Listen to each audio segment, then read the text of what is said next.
The 1987 Constitution of the Republic of the Philippines. This is brought to you by Thelawrequisites PH. Your best YouTube law codal and jurisprudence reviewer for law students and practitioners in the Philippines. Subscribe if found helpful.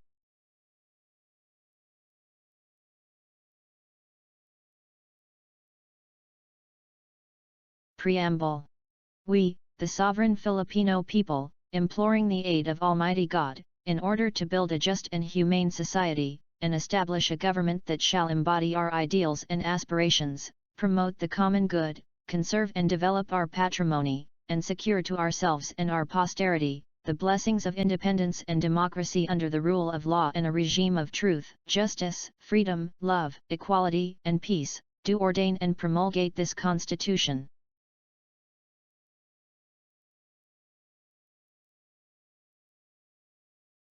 Article 1, National Territory.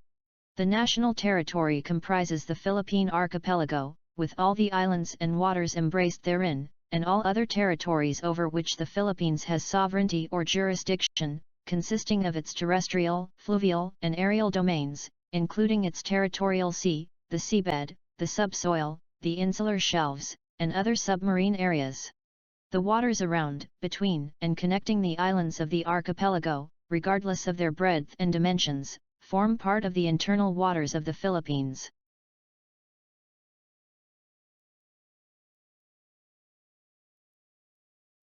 Article 2. Declaration of Principles and State Policies Principles. Section 1. The Philippines is a democratic and republican state. Sovereignty resides in the people and all government authority emanates from them. Section 2. The Philippines renounces war as an instrument of national policy, adopts the generally accepted principles of international law as part of the law of the land and adheres to the policy of peace, equality, justice, freedom, cooperation, and amity with all nations. Section 3. Civilian authority is, at all times, supreme over the military. The armed forces of the Philippines is the protector of the people and the state. Its goal is to secure the sovereignty of the state and the integrity of the national territory. Section 4. The prime duty of the government is to serve and protect the people. The government may call upon the people to defend the state and, in the fulfillment thereof, all citizens may be required, under conditions provided by law, to render personal, military, or civil service. Section 5. The maintenance of peace and order, the protection of life, liberty, and property, and promotion of the general welfare are essential for the enjoyment by all the people of the blessings of democracy. Section 6. The separation of church and state shall be inviolable. State policies. Section 7. The state shall pursue an independent foreign policy. In its relations with other states, the paramount consideration shall be national sovereignty, territorial integrity, national interest, and the right to self-determination. Section 8. The Philippines, consistent with the national interest, adopts and pursues a policy of freedom from nuclear weapons in its territory. Section 9. The state shall promote a just and dynamic social order that will ensure the prosperity and independence of the nation and free the people from poverty through policies that provide adequate social services, promote full employment, a rising standard of living, and an improved quality of life for all. Section 10. The state shall promote social justice in all phases of national development. Section 11. The state values the dignity of every human person and guarantees full respect for human rights. Section 12. The state recognizes the sanctity of family life and shall protect and strengthen the family as a basic autonomous social institution. It shall equally protect the life of the mother and the life of the unborn from conception. The natural and primary right and duty of parents in the rearing of the youth for civic efficiency and the development of moral character shall receive the support of the government. Section 13. The state recognizes the vital role of the youth in nation building and shall promote and protect their physical, moral, spiritual, intellectual, and social well-being. It shall inculcate in the youth patriotism and nationalism, and encourage their involvement in public and civic affairs. Section 14. The state recognizes the role of women in nation building, and shall ensure the fundamental equality before the law of women and men. Section 15. The state shall protect and promote the right to health of the people and instill health consciousness among them. Section 16. The state shall protect and advance the right of the people to a balanced and healthful ecology in accord with the rhythm and harmony of nature. Section 17. The state shall give priority to education, science and technology, arts, culture, and sports to foster patriotism and nationalism, accelerate social progress, and promote total human liberation and development. Section 18. The state affirms labor as a primary social economic force. It shall protect the rights of workers and promote their welfare. Section 19. The state shall develop a self-reliant and independent national economy effectively controlled by Filipinos. Section 20. The state recognizes the indispensable role of the private sector, encourages private enterprise, and provides incentives to needed investments. Section 21. The state shall promote comprehensive rural development and agrarian reform. Section 22. The state recognizes and promotes the rights of indigenous cultural communities within the framework of national unity and development. Section 23. The state shall encourage non-governmental, community-based, or sectoral organizations that promote the welfare of the nation. Section 24. The state recognizes the vital role of communication and information in nation building. Section 25. The state shall ensure the autonomy of local governments. Section 26. The state shall guarantee equal access to opportunities for public service and prohibit political dynasties as may be defined by law. Section 27. The state shall maintain honesty and integrity in the public service and take positive and effective measures against graft and corruption. Section 28. Subject to reasonable conditions prescribed by law, the state adopts and implements a policy of full public disclosure of all its transactions involving public interest.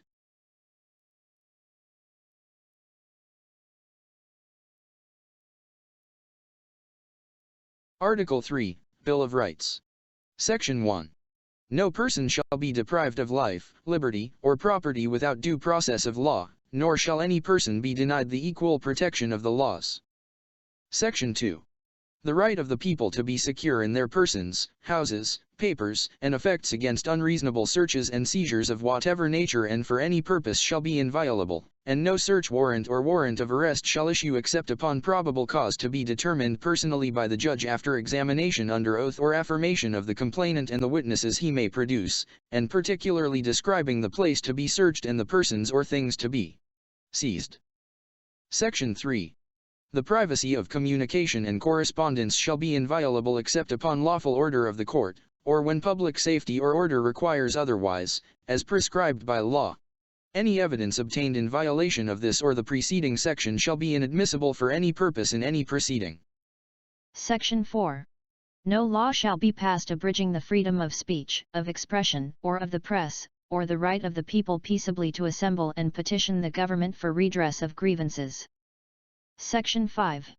No law shall be made respecting an establishment of religion, or prohibiting the free exercise thereof.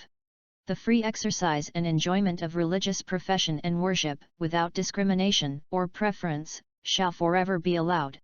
No religious test shall be required for the exercise of civil or political rights. Section 6. The liberty of abode and of changing the same within the limits prescribed by law shall not be impaired except upon lawful order of the court. Neither shall the right to travel be impaired except in the interest of national security, public safety, or public health, as may be provided by law. Section 7. The right of the people to information on matters of public concern shall be recognized. Access to official records, and to documents and papers pertaining to official acts, transactions, or decisions, as well as to government research data used as basis for policy development, shall be afforded the citizen, subject to such limitations as may be provided by law. Section 8. The right of the people, including those employed in the public and private sectors, to form unions, associations, or societies for purposes not contrary to law shall not be abridged. Section 9. Private property shall not be taken for public use without just compensation. Section 10. No law impairing the obligation of contracts shall be passed. Section 11. Free access to the courts and quasi-judicial bodies and adequate legal assistance shall not be denied to any person by reason of poverty. Section 12.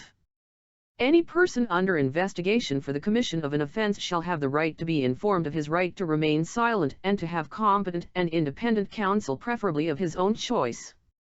If the person cannot afford the services of counsel, he must be provided with one. These rights cannot be waived except in writing and in the presence of counsel. No torture, force, violence, threat, intimidation, or any other means which vitiate the free will shall be used against him. Secret detention places, solitary, incommunicado, or other similar forms of detention are prohibited. Any confession or admission obtained in violation of this or Section 17 hereof shall be inadmissible in evidence against him.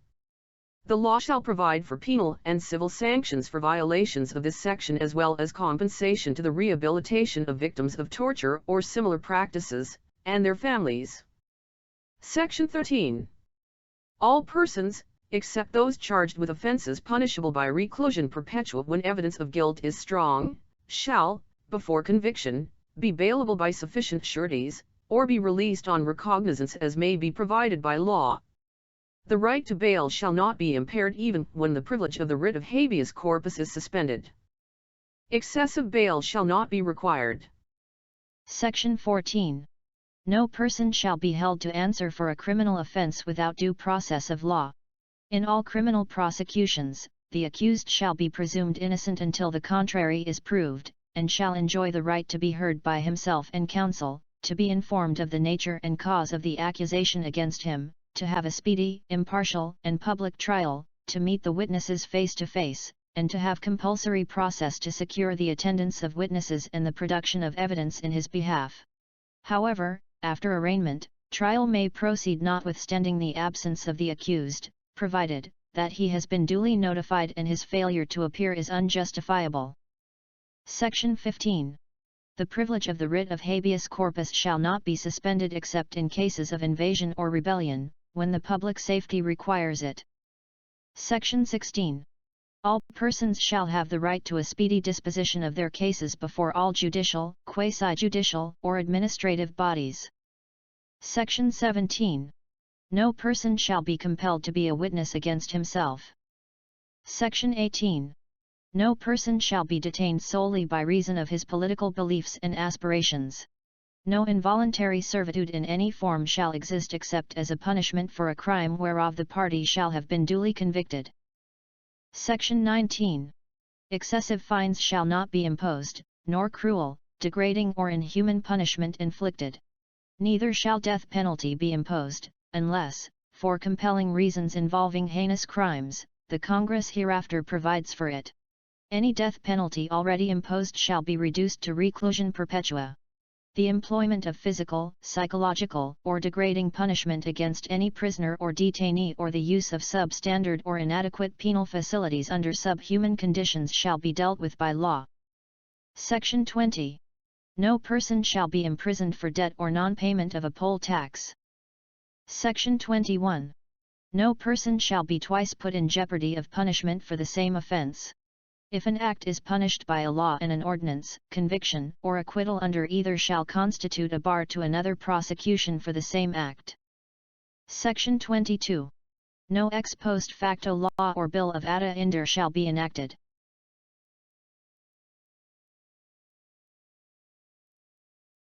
Article 4, Citizenship. Section 1. The following are citizens of the Philippines. Those who are citizens of the Philippines at the time of the adoption of this Constitution. Those whose fathers or mothers are citizens of the Philippines. Those born before January 17, 1973, of Filipino mothers, who elect Philippine citizenship upon reaching the age of majority, and those who are naturalized in the accordance with law. Section 2. Natural-born citizens are those who are citizens of the Philippines from birth without having to perform any act to acquire or perfect their Philippine citizenship. Those who elect Philippine citizenship in accordance with paragraph 3, section 1 hereof shall be deemed natural-born citizens. Section 3. Philippine citizenship may be lost or reacquired in the manner provided by law. Section 4. Citizens of the Philippines who marry aliens shall retain their citizenship, unless by their act or omission they are deemed, under the law, to have renounced it. Section 5. Dual allegiance of citizens is inimical to the national interest and shall be dealt with by law.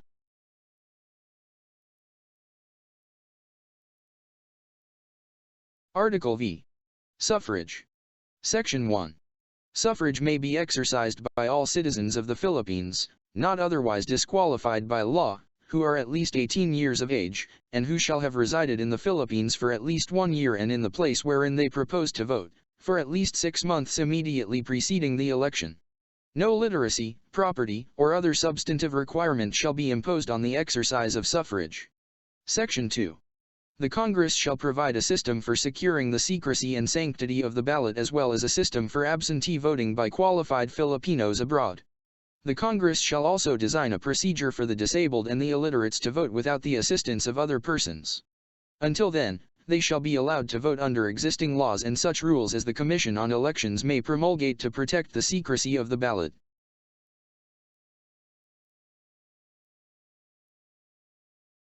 Article 6. The Legislative Department. Section 1.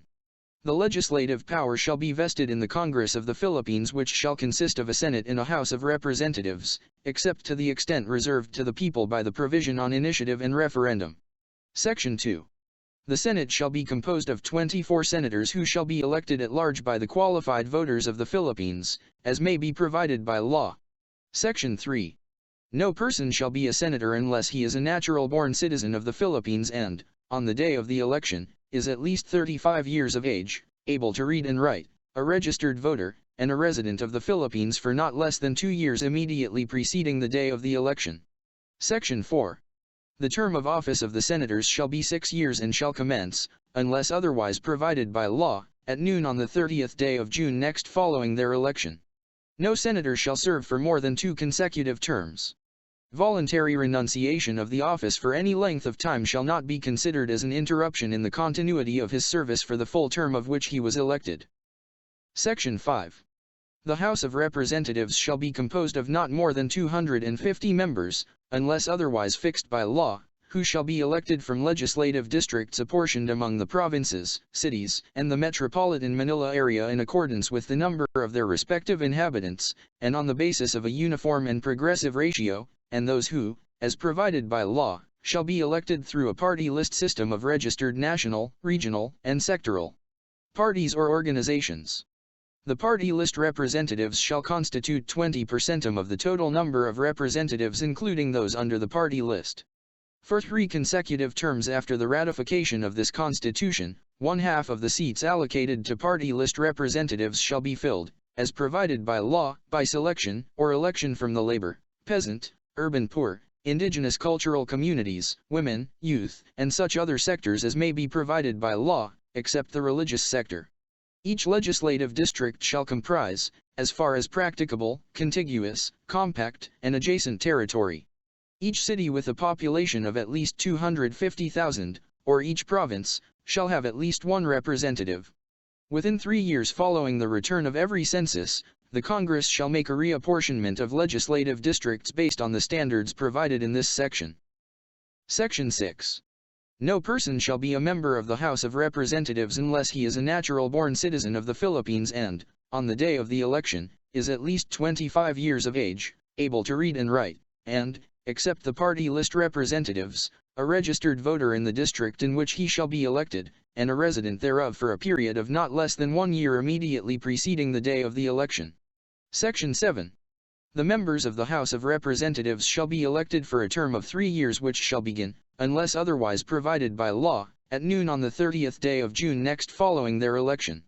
No member of the House of Representatives shall serve for more than 3 consecutive terms. Voluntary renunciation of the office for any length of time shall not be considered as an interruption in the continuity of his service for the full term for which he was elected. Section 8. Unless otherwise provided by law, the regular election of the senators and the members of the House of Representatives shall be held on the 2nd Monday of May. Section 9. In case of vacancy in the Senate or in the House of Representatives, A special election may be called to fill such vacancy in the manner prescribed by law, but the senator or member of the House of Representatives thus elected shall serve only for the unexpired term. Section 10.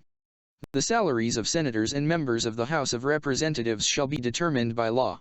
No increase in said compensation shall take effect until after the expiration of the full term of all the members of the Senate and the House of Representatives approving such increase.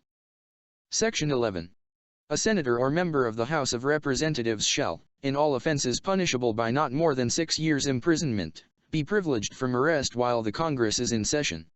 No member shall be questioned nor be held liable in any other place for any speech or debate in the Congress or in any committee thereof. Section 12. All members of the Senate and the House of Representatives shall, upon assumption of office, make a full disclosure of their financial and business interests. They shall notify the House concerned of a potential conflict of interest that may arise from the filing of a proposed legislation of which they are authors. Section 13. No senator or member of the House of Representatives may hold any other office or employment in the government, or any subdivision, agency, or instrumentality thereof, including government-owned or controlled corporations or their subsidiaries, during his term without forfeiting his seat. Neither shall he be appointed to any office which may have been created or the emoluments thereof increased during the term for which he was elected. Section 14. No senator or member of the House of Representatives may personally appear as counsel before any court of justice or before the electoral tribunals, or quasi-judicial and other administrative bodies. Neither shall he, directly or indirectly, be interested financially in any contract with, or in any franchise or special privilege granted by the government, or any subdivision, agency, or instrumentality thereof, including any government-owned or controlled corporation, or its subsidiary, during his term of office. He shall not intervene in any matter before any office of the government for his pecuniary benefit or where he may be called upon to act on account of his office. Section 15. The Congress shall convene once every year on the fourth Monday of July for its regular session, unless a different date is fixed by law, and shall continue to be in session for such number of days as it may determine until 30 days before the opening of its next regular session, exclusive of Saturdays, Sundays, and legal holidays. The President may call a special session at any time. Section 16. The Senate shall elect its President and the House of Representatives, its Speaker, by a majority vote of all its respective members. Each House shall choose such other officers as it may deem necessary. A majority of each House shall constitute a quorum to do business, but a smaller number may adjourn from day to day and may compel the attendance of absent members in such manner, and under such penalties, as such House may provide.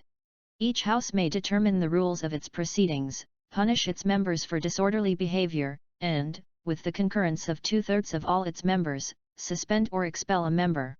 A penalty of suspension, when imposed, shall not exceed 60 days. Each House shall keep a journal of its proceedings, and from time to time publish the same, excepting such parts as may, in its judgment, affect national security, and the yeas and nays on any question shall, at the request of 1/5 of the members present, be entered in the journal. Each House shall also keep a record of its proceedings. Neither House during the sessions of the Congress shall, without the consent of the other, adjourn for more than 3 days, nor to any other place than that in which the two Houses shall be sitting. Section 17. The Senate and the House of Representatives shall each have an electoral tribunal which shall be the sole judge of all contests relating to the election, returns, and qualifications of their respective members. Each electoral tribunal shall be composed of 9 members, 3 of whom shall be justices of the Supreme Court to be designated by the Chief Justice, and the remaining 6 shall be members of the Senate or the House of Representatives, as the case may be, who shall be chosen on the basis of proportional representation from the political parties and the parties or organizations registered under the party list system represented therein. The senior justice in the electoral tribunal shall be its chairman. Section 18. There shall be a commission on appointments consisting of the President of the Senate, as ex officio chairman, 12 senators, and 12 members of the House of Representatives, elected by each House on the basis of proportional representation from the political parties and parties or organizations registered under the party list system represented therein. The chairman of the commission shall not vote, except in case of a tie. The commission shall act on all appointments submitted within 30 session days of the Congress from their submission. The Commission shall rule by a majority vote of all the members. Section 19. The electoral tribunals and the Commission on Appointments shall be constituted within 30 days after the Senate and the House of Representatives shall have been organized with the election of the President and the Speaker.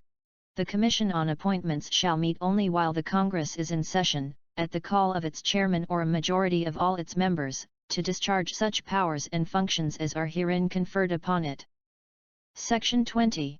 The records and books of accounts of the Congress shall be preserved and be open to the public in accordance with law, and such books shall be audited by the Commission on Audit, which shall publish annually an itemized list of amounts paid to and expenses for each member. Section 21. The Senate or the House of Representatives or any of its respective committees may conduct inquiries in aid of legislation in accordance with its duly published rules of procedure. The rights of persons appearing in, or affected by, such inquiries shall be respected. Section 22. The heads of departments may, upon their own initiative, with the consent of the President, or upon the request of either House, as the rules of each House shall provide, appear before and be heard by such House on any matter pertaining to their departments. Written questions shall be submitted to the President of the Senate or the Speaker of the House of Representatives at least 3 days before their scheduled appearance. Interpellations shall not be limited to written questions, but may cover matters related thereto. When the security of the state or the public interest so requires and the President so states in writing, the appearance shall be conducted in executive session. Section 23. The Congress, by a vote of 2/3 of both houses in joint session assembled, voting separately, shall have the sole power to declare the existence of a state of war.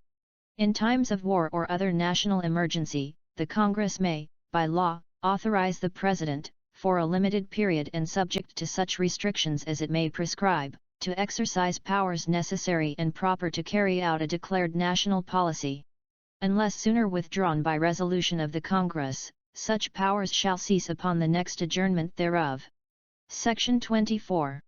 All appropriation, revenue, or tariff bills, bills authorizing increase of the public debt, bills of local application, and private bills, shall originate exclusively in the House of Representatives, but the Senate may propose or concur with amendments. Section 25. The Congress may not increase the appropriations recommended by the President for the operation of the government as specified in the budget. The form, content, and manner of preparation of the budget shall be prescribed by law. No provision or enactment shall be embraced in the General Appropriations Bill unless it relates specifically to some particular appropriation therein. Any such provision or enactment shall be limited in its operation to the appropriation to which it relates. The procedure in approving appropriations for the Congress shall strictly follow the procedure for approving appropriations for other departments and agencies. A special appropriations bill shall specify the purpose for which it is intended, and shall be supported by funds actually available as certified by the National Treasurer, or to be raised by a corresponding revenue proposal therein. No law shall be passed authorizing any transfer of appropriations. However, the President of the Senate, the Speaker of the House of Representatives, the Chief Justice of the Supreme Court, and the heads of constitutional commissions may, by law, be authorized to augment any item in the General Appropriations Law for their respective offices from savings in other items of their respective appropriations. Discretionary funds appropriated for particular officials shall be disbursed only for public purposes to be supported by appropriate vouchers and subject to such guidelines as may be prescribed by law. If, by the end of any fiscal year, the Congress shall have failed to pass the General Appropriations Bill for the ensuing fiscal year, the General Appropriations Law for the preceding fiscal year shall be deemed reenacted and shall remain in force and effect until the General Appropriations Bill is passed by the Congress. Section 26. Every bill passed by the Congress shall embrace only one subject which shall be expressed in the title thereof. No bill passed by either House shall become a law unless it has passed 3 readings on separate days, and printed copies thereof in its final form have been distributed to its members 3 days before its passage, except when the President certifies to the necessity of its immediate enactment to meet a public calamity or emergency. Upon the last reading of a bill, no amendment thereto shall be allowed, and the vote thereon shall be taken immediately thereafter, and the yeas and nays entered in the journal. Section 27. Every bill passed by the Congress shall, before it becomes a law, be presented to the President. If he approves the same he shall sign it, otherwise, he shall veto it and return the same with his objections to the House where it originated, which shall enter the objections at large in its journal and proceed to reconsider it. If, after such reconsideration, 2/3 of all the members of such House shall agree to pass the bill, it shall be sent, together with the objections, to the other House by which it shall likewise be reconsidered, and if approved by 2/3 of all the members of that House, it shall become a law. In all such cases, the votes of each House shall be determined by yeas or nays, and the names of the members voting for or against shall be entered in its journal. The President shall communicate his veto of any bill to the House where it originated within 30 days after the date of receipt thereof, otherwise, it shall become a law as if he had signed it. The President shall have the power to veto any particular item or items in an appropriation, revenue, or tariff bill, but the veto shall not affect the item or items to which he does not object. Section 28. The rule of taxation shall be uniform and equitable. The Congress shall evolve a progressive system of taxation. The Congress may, by law, authorize the President to fix within specified limits, and subject to such limitations and restrictions as it may impose, tariff rates, import and export quotas, tonnage and wharfage dues, and other duties or imposts within the framework of the national development program of the government. Charitable institutions, churches, and personages or convents appurtenant thereto, mosques, non-profit cemeteries, and all lands, buildings, and improvements, actually, directly, and exclusively used for religious, charitable, or educational purposes shall be exempt from taxation. No law granting any tax exemption shall be passed without the concurrence of a majority of all the members of the Congress. Section 29. No money shall be paid out of the Treasury except in pursuance of an appropriation made by law. No public money or property shall be appropriated, applied, paid, or employed, directly or indirectly, for the use, benefit, or support of any sect, church, denomination, sectarian institution, or system of religion, or of any priest, preacher, minister, other religious teacher, or dignitary as such, except when such priest, preacher, minister, or dignitary is assigned to the armed forces, or to any penal institution, or government orphanage or leprosarium. All money collected on any tax levied for a special purpose shall be treated as a special fund and paid out for such purpose only. If the purpose for which a special fund was created has been fulfilled or abandoned, the balance, if any, shall be transferred to the general funds of the government. Section 30. No law shall be passed increasing the appellate jurisdiction of the Supreme Court as provided in this Constitution without its advice and concurrence. Section 31. No law granting a title of royalty or nobility shall be enacted. Section 32.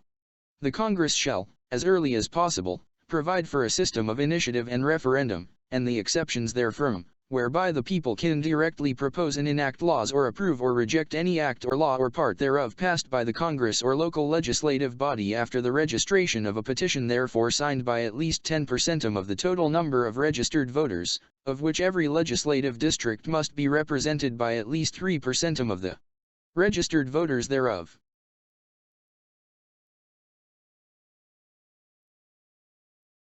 Article 7. The Executive Department.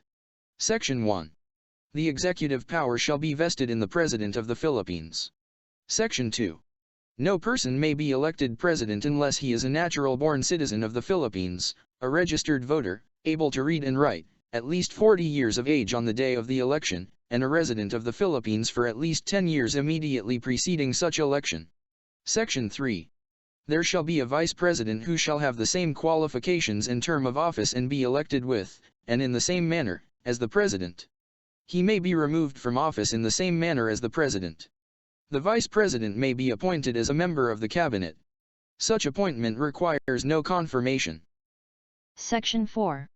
The President and the Vice President shall be elected by direct vote of the people for a term of 6 years which shall begin at noon on the 30th day of June next following the day of the election and shall end at noon of the same date, 6 years thereafter.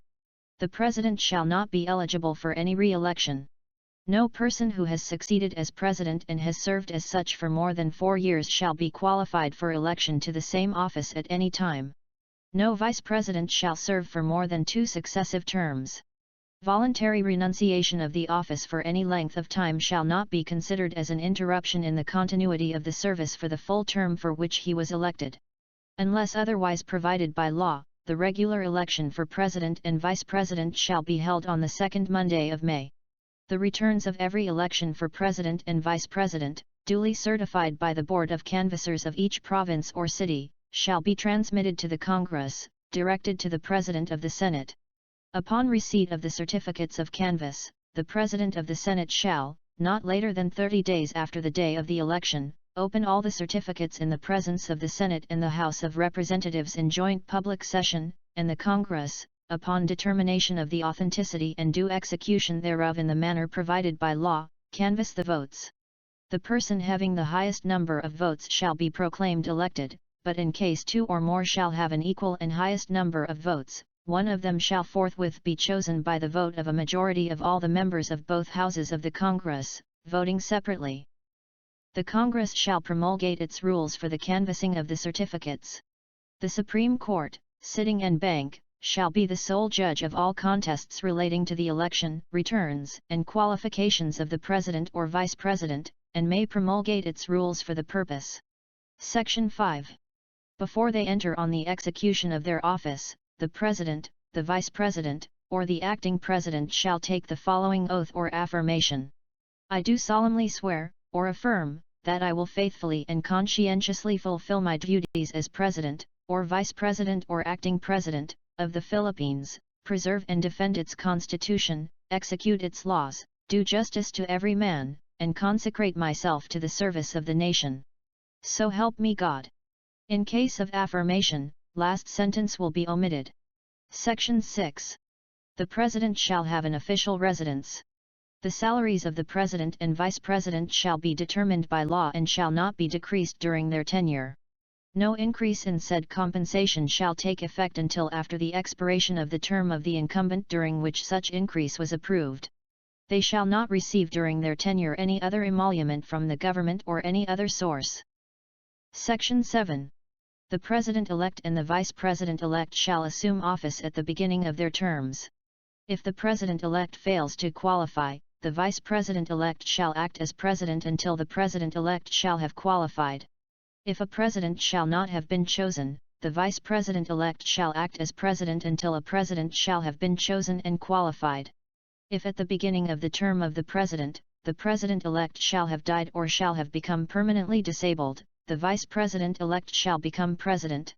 Where no President and Vice President shall have been chosen or shall have qualified, or where both shall have died or become permanently disabled, the President of the Senate or, in case of his inability, the Speaker of the House of Representatives, shall act as President until a President or a Vice President shall have been chosen and qualified. The Congress shall, by law, provide for the manner in which one who is to act as President shall be selected until a President or a Vice President shall have qualified, in case of death, permanent disability or inability of the officials mentioned in the next preceding paragraph. Section 8. In case of death, permanent disability, removal from office, or resignation of the President, the Vice President shall become the President to serve the unexpired term.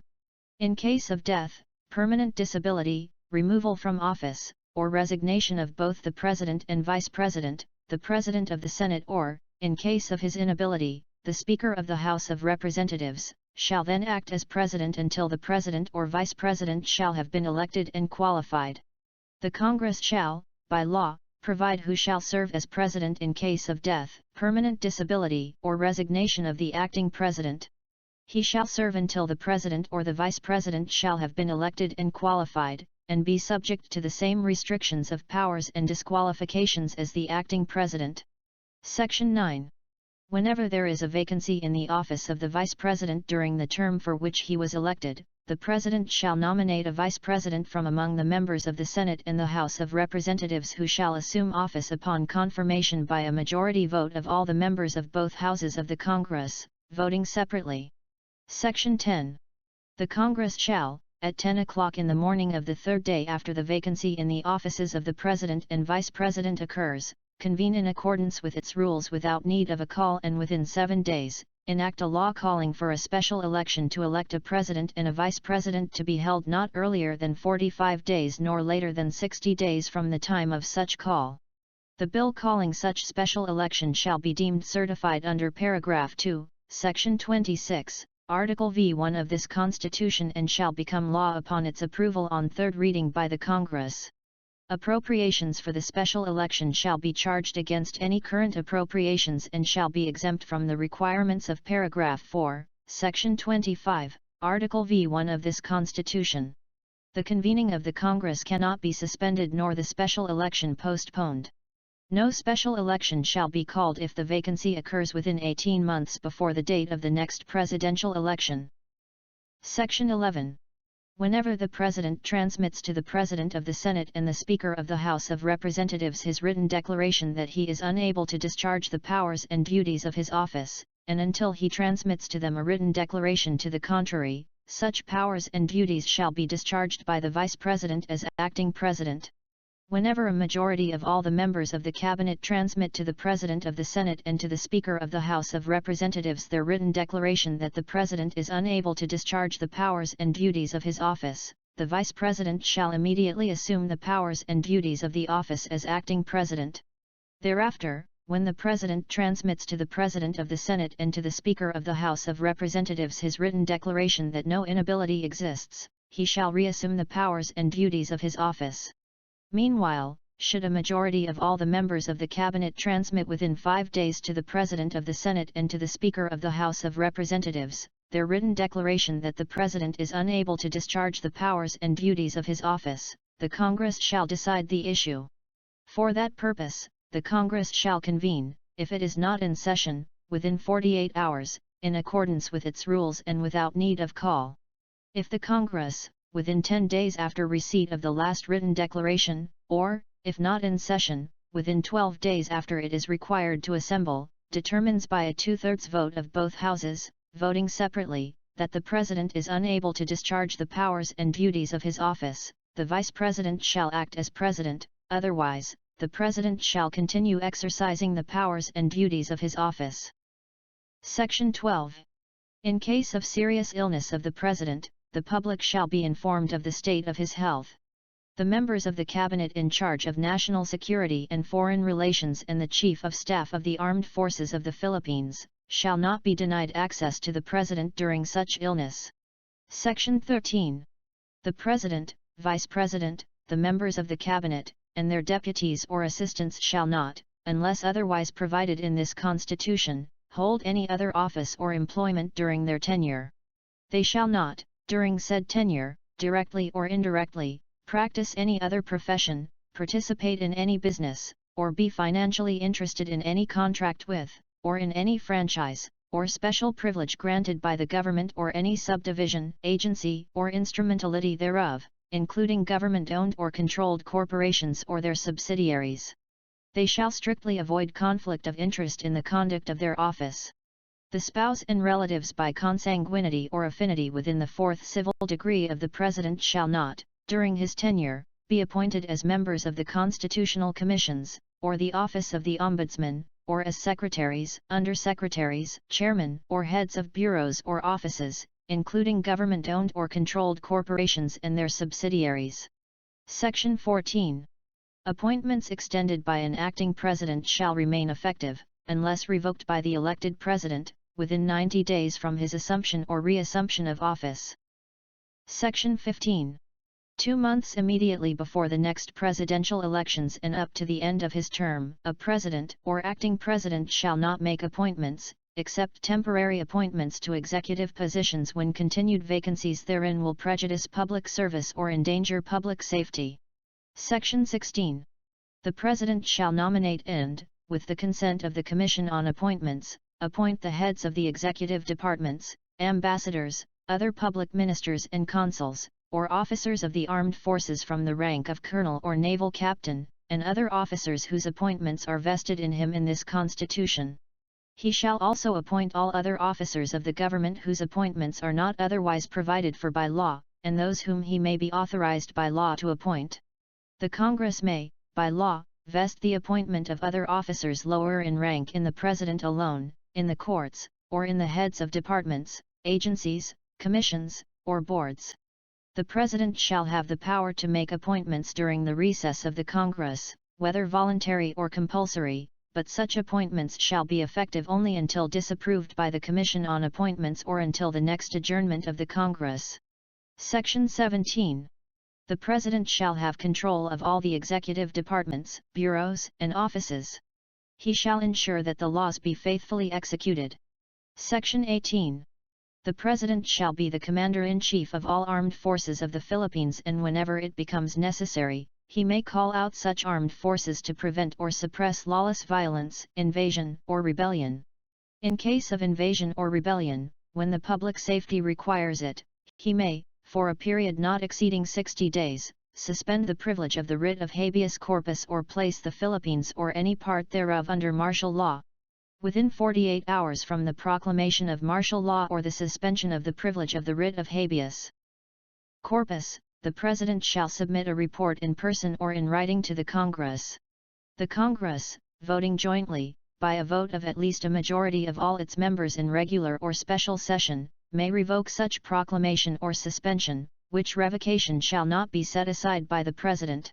Upon the initiative of the President, the Congress may, in the same manner, extend such proclamation or suspension for a period to be determined by the Congress, if the invasion or rebellion shall persist and public safety requires it.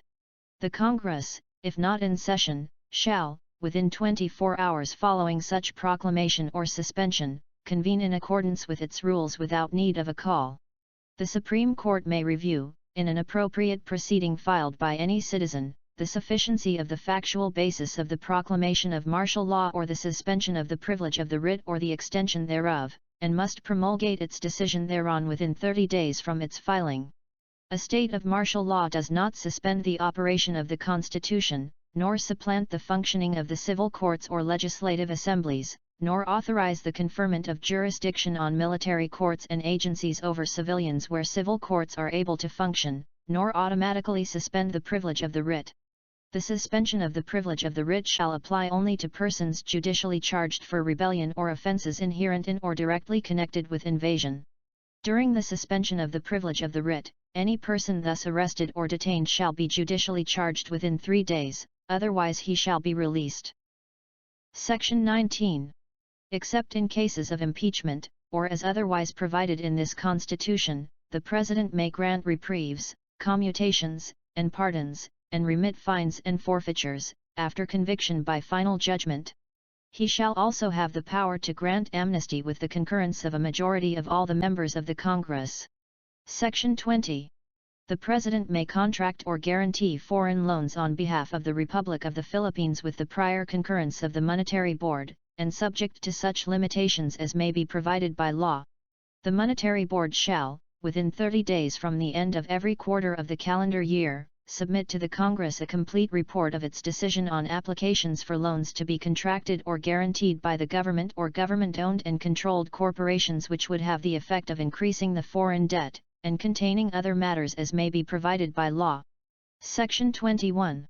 No treaty or international agreement shall be valid and effective unless concurred in by at least 2/3 of all the members of the Senate. Section 22. The President shall submit to the Congress, within 30 days from the opening of every regular session as the basis of the General Appropriations Bill, a budget of expenditures and sources of financing, including receipts from existing and proposed revenue measures. Section 23. The President shall address the Congress at the opening of its regular session. He may also appear before it at any other time.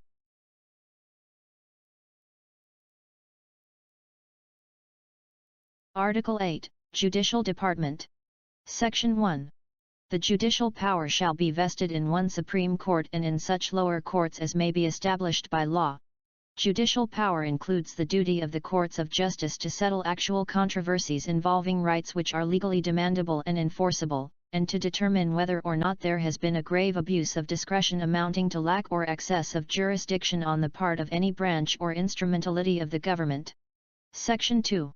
The Congress shall have the power to define, prescribe, and apportion the jurisdiction of the various courts but may not deprive the Supreme Court of its jurisdiction over cases enumerated in Section 5 hereof.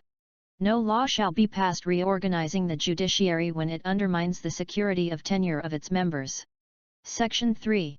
The judiciary shall enjoy fiscal autonomy. Appropriations for the judiciary may not be reduced by the legislature below the amount appropriated for the previous year and, after approval, shall be automatically and regularly released. Section 4. The Supreme Court shall be composed of a Chief Justice and 14 Associate Justices.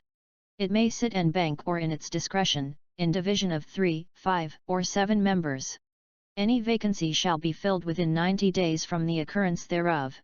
All cases involving the constitutionality of a treaty, international or executive agreement, or law, which shall be heard by the Supreme Court en banc, and all other cases which under the rules of court are required to be heard en banc, including those involving the constitutionality, application, or operation of presidential decrees, proclamations, orders, instructions, ordinances, and other regulations, shall be decided with the concurrence of a majority of the members who actually took part in the deliberations on the issues in the case and voted thereon.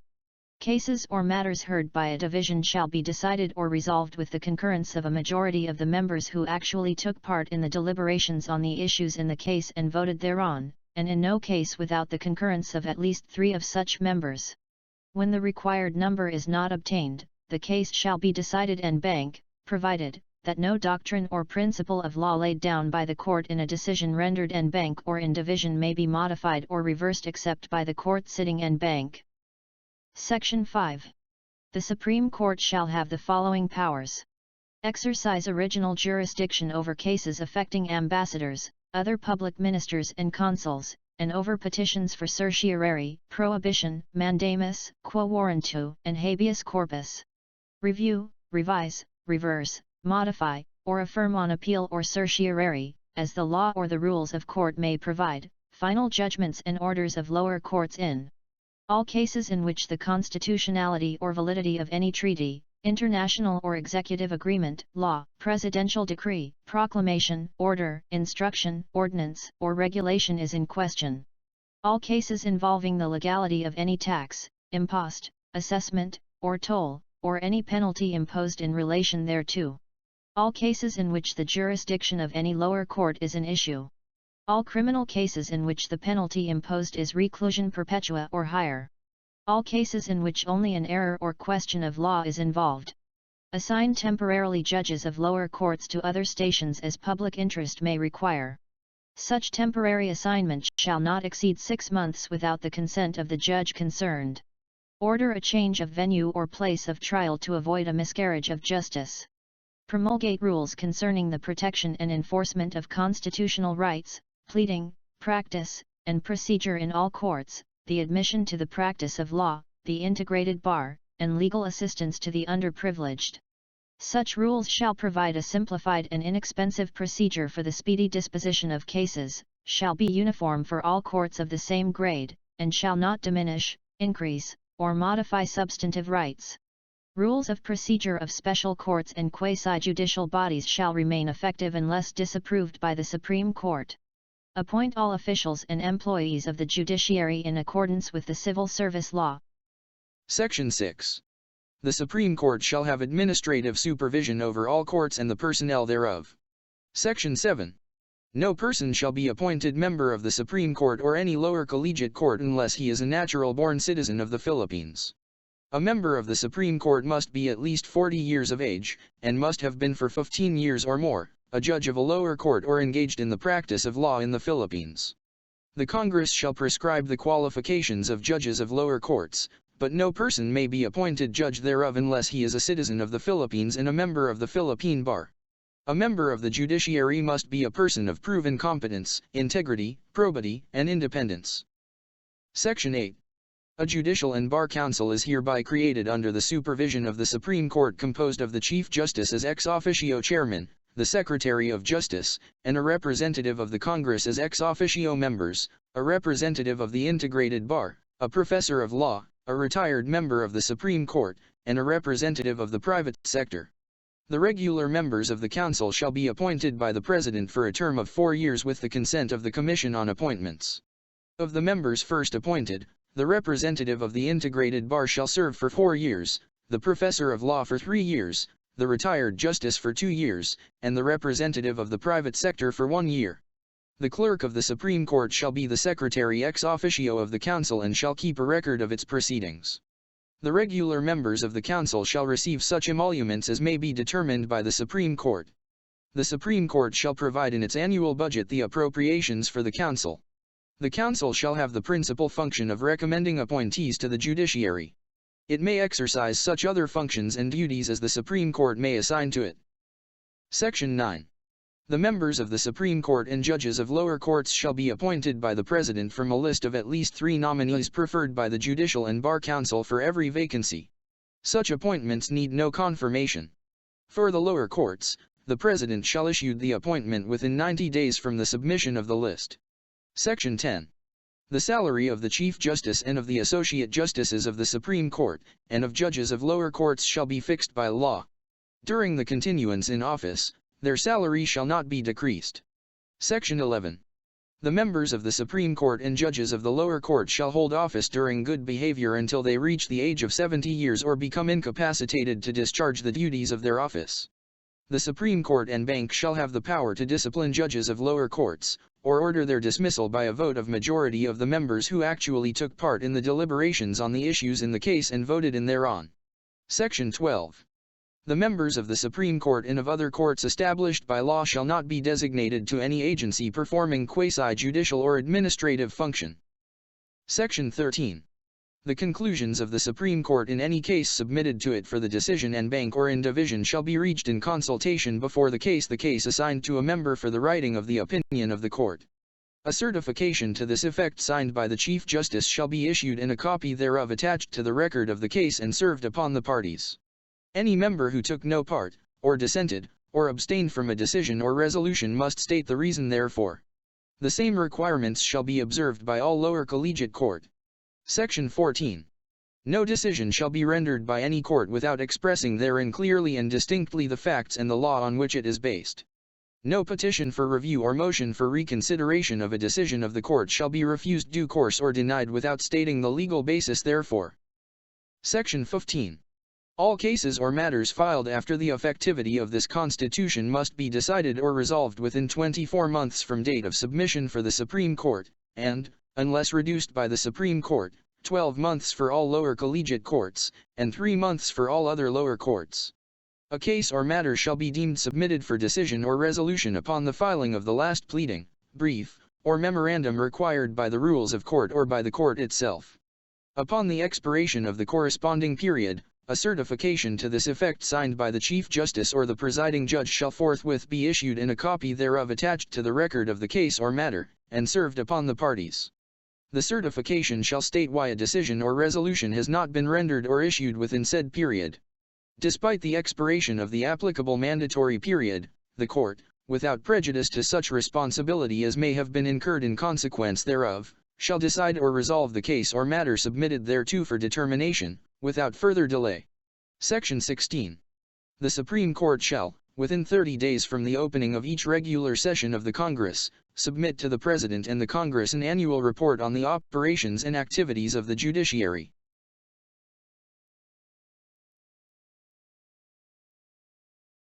Article 9. Constitutional Commission.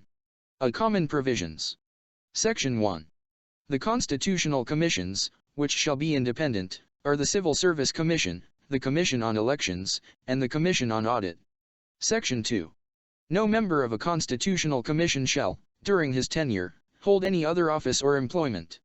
Neither shall he engage in the practice of any profession or in the active management or control of any business which, in any way, may be affected by the functions of his office, nor shall he be financially interested, directly or indirectly, in any contract with, or in any franchise or privilege granted by the government, any of its subdivisions, agencies, or instrumentalities, including government-owned or controlled corporations or their subsidiaries.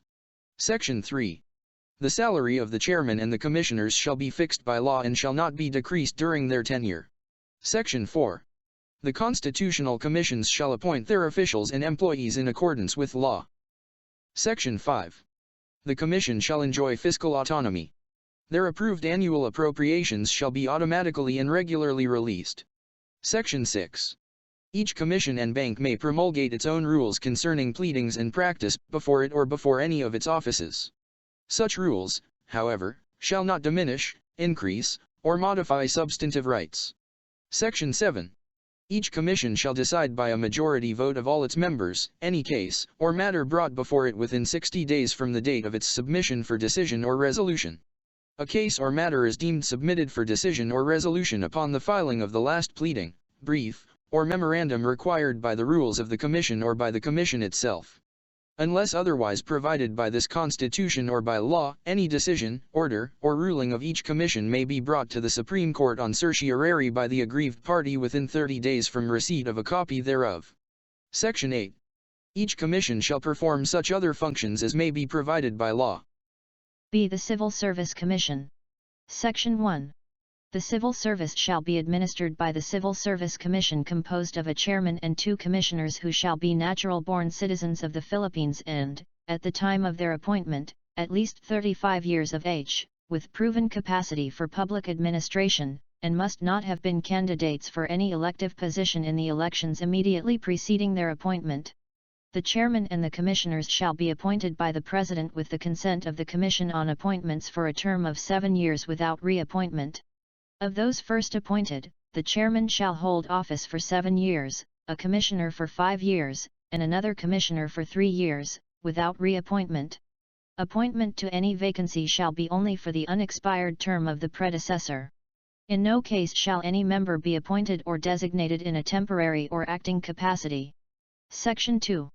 The civil service embraces all branches, subdivisions, instrumentalities, and agencies of the government, including government-owned or controlled corporations with original charters. Appointments in the civil service shall be made only according to merit and fitness to be determined, as far as practicable, and, except to positions which are policy-determining, primarily confidential or highly technical, by competitive examination. No officer or employee of the civil service shall be removed or suspended except for cause provided by law. No officer or employee in the civil service shall engage, directly or indirectly, in any electioneering or partisan political campaign. The right to self-organization shall not be denied to government employees. Temporary employees of the government shall be given such protection as may be provided by law. Section 3. The Civil Service Commission, as the central personnel agency of the government, shall establish a career service and adopt measures to promote morale, efficiency, integrity, responsiveness, progressiveness, and courtesy in the civil service. It shall strengthen the merit and rewards system, integrate all human resources development programs for all levels and ranks, and institutionalize a management climate conducive to public accountability. It shall submit to the President and the Congress an annual report on its personnel programs. Section 4. All public officers and employees shall take an oath or affirmation to uphold and defend this Constitution. Section 5.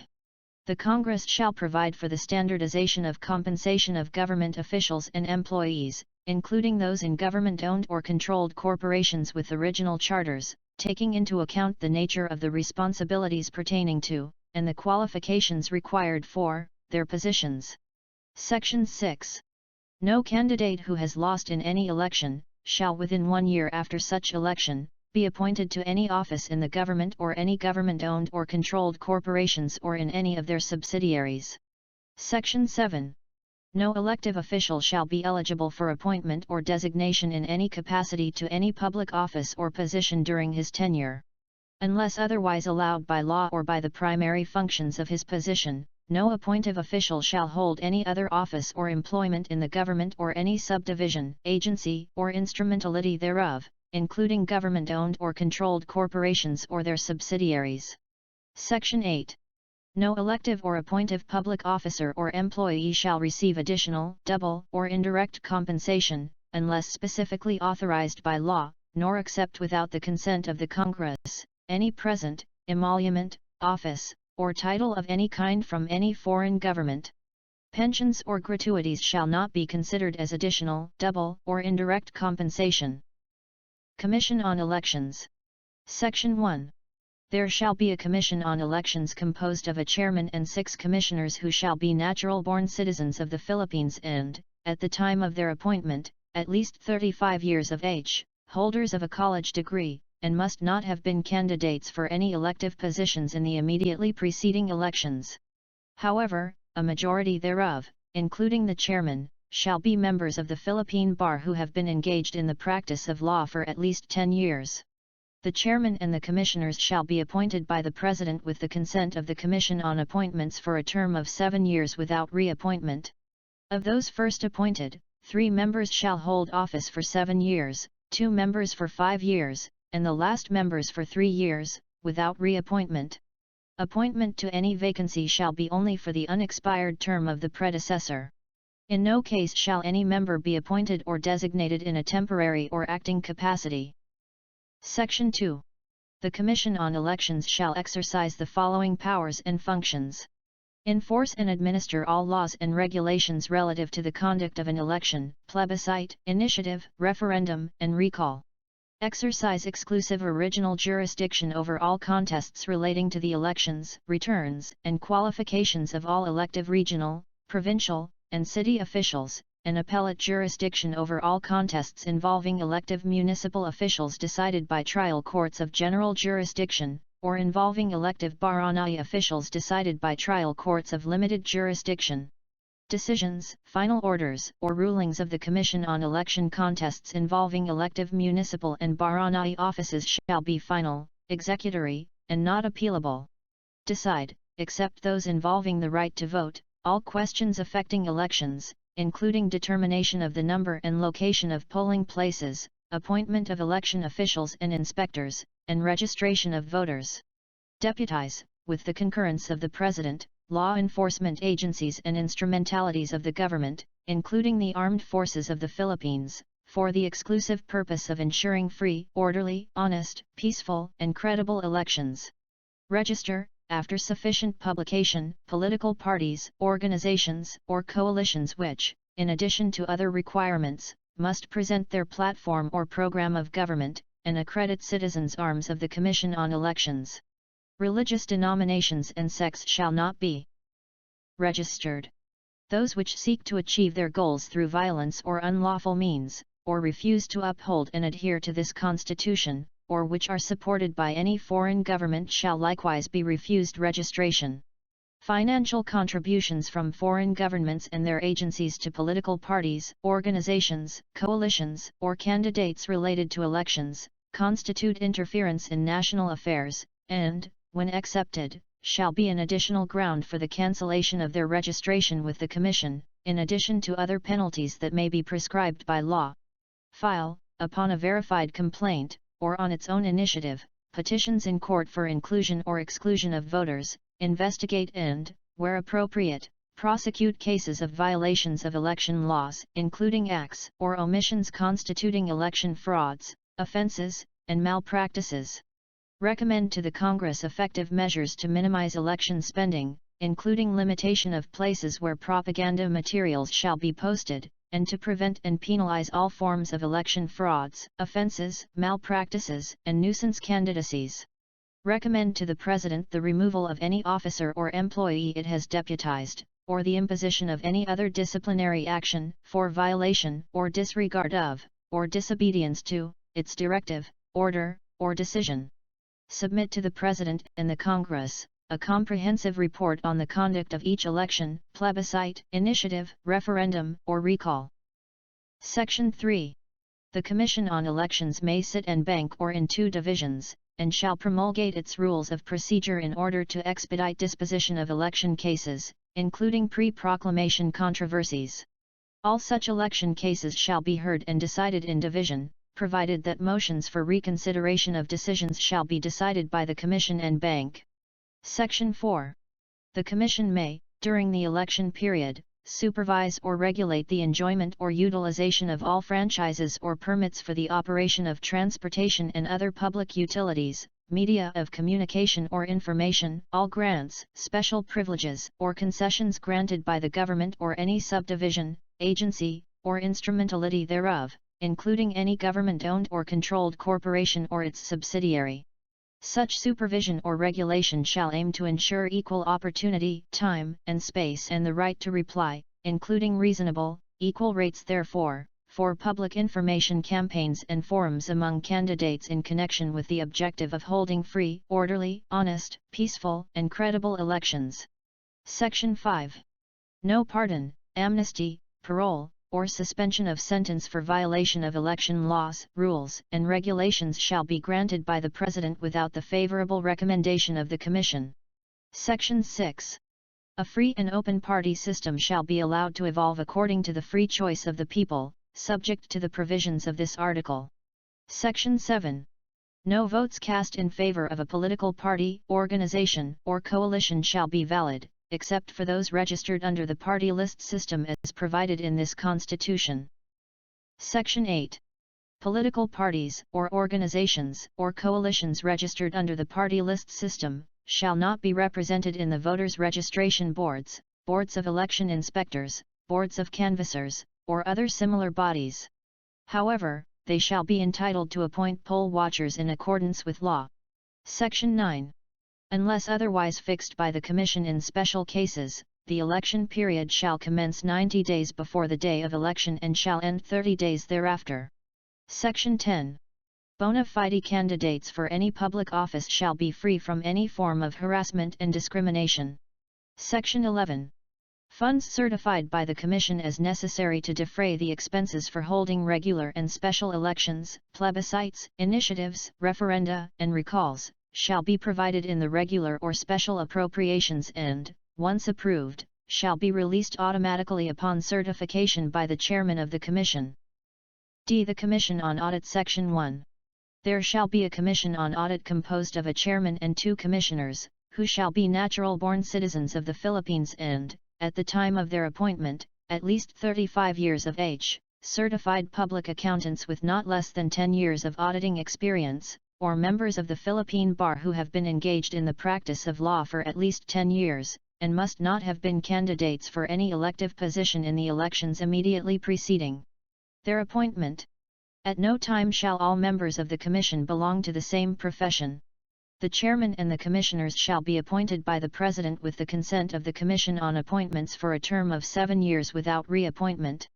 Of those first appointed, the Chairman shall hold office for 7 years, one Commissioner for 5 years, and the other Commissioner for 3 years, without reappointment. Appointment to any vacancy shall be only for the unexpired portion of the term of the predecessor. In no case shall any member be appointed or designated in a temporary or acting capacity. Section 2. The Commission on Audit shall have the power, authority, and duty to examine, audit, and settle all accounts pertaining to the revenue and receipts of, and expenditures or uses of funds and property, owned or held in trust by, or pertaining to, the government, or any of its subdivisions, agencies, or instrumentalities, including government-owned or controlled corporations with original charters, and on a post-audit basis.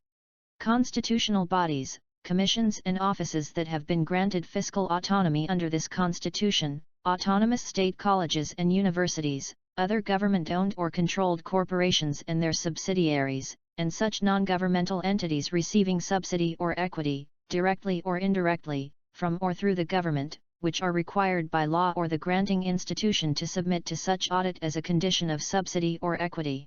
However, where the internal control system of the audited agencies is inadequate, the Commission may adopt such measures, including temporary or special pre-audit, as are necessary and appropriate to correct the deficiencies. It shall keep the general accounts of the government and, for such period as may be provided by law, preserve the vouchers and other supporting papers pertaining thereto.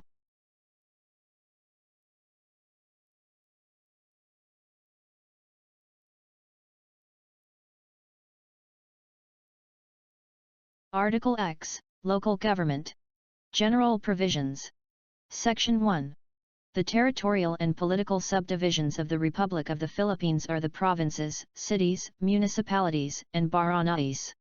There shall be autonomous regions in Muslim Mindanao and the Cordilleras as hereinafter provided. Section 2. The territorial and political subdivisions shall enjoy local autonomy. Section 3. The Congress shall enact a local government code which shall provide for a more responsive and accountable local government structure instituted through a system of decentralization with effective mechanisms of recall, initiative, and referendum, allocate among the different local government units their powers, responsibilities, and resources, and provide for the qualifications, election, appointment and removal, term, salaries, powers and functions and duties of local officials, and all other matters relating to the organization and operation of the local units. Section 4.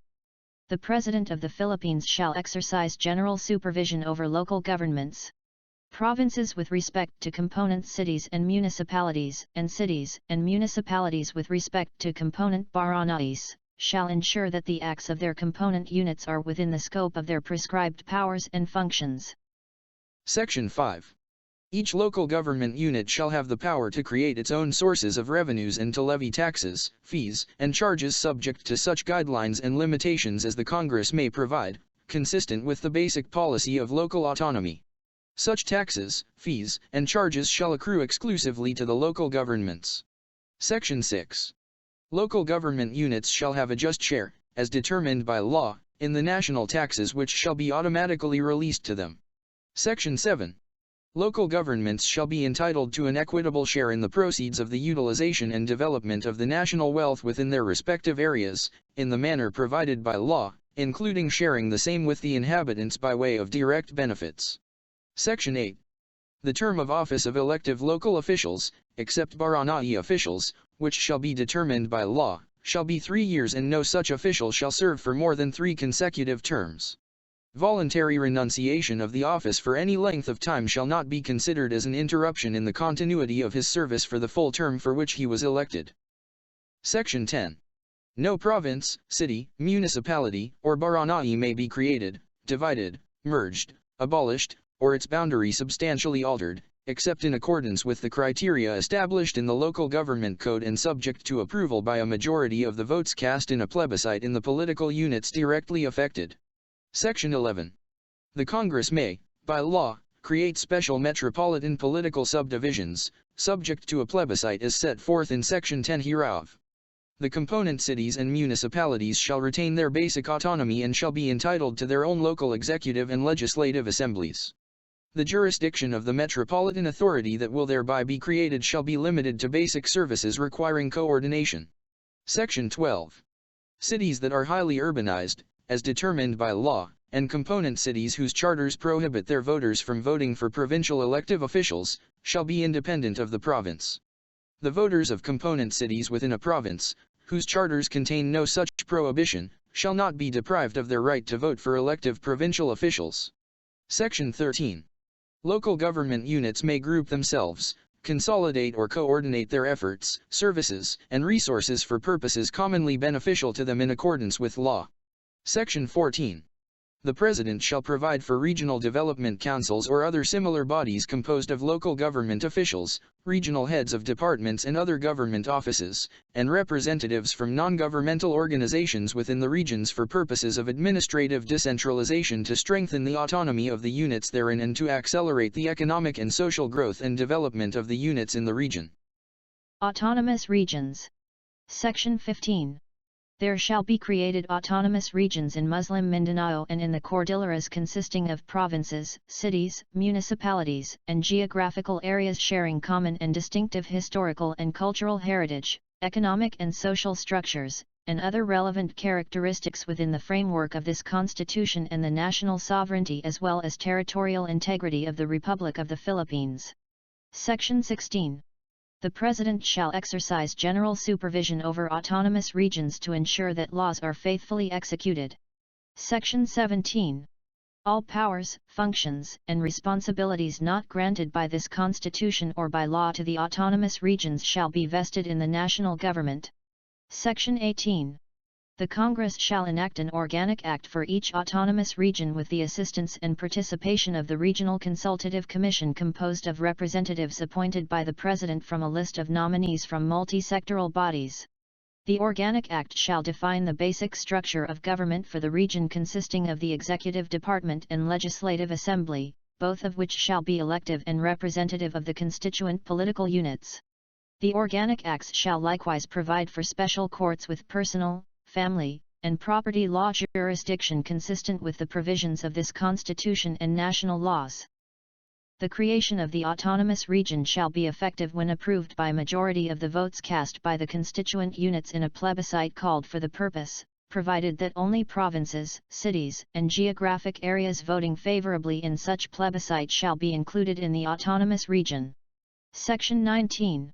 The first Congress elected under this Constitution shall, within 18 months from the time of organization of both houses, pass the organic acts for the autonomous regions in Muslim Mindanao and the Cordilleras. Section 20.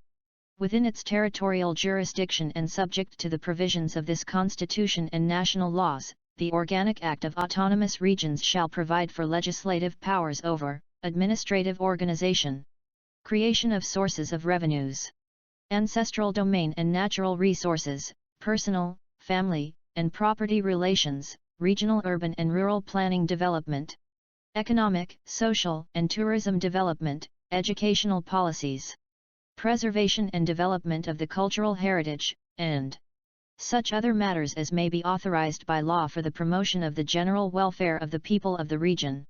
Section 21. The preservation of peace and order within the regions shall be the responsibility of the local police agencies, which shall be organized, maintained, supervised, and utilized in accordance with applicable laws.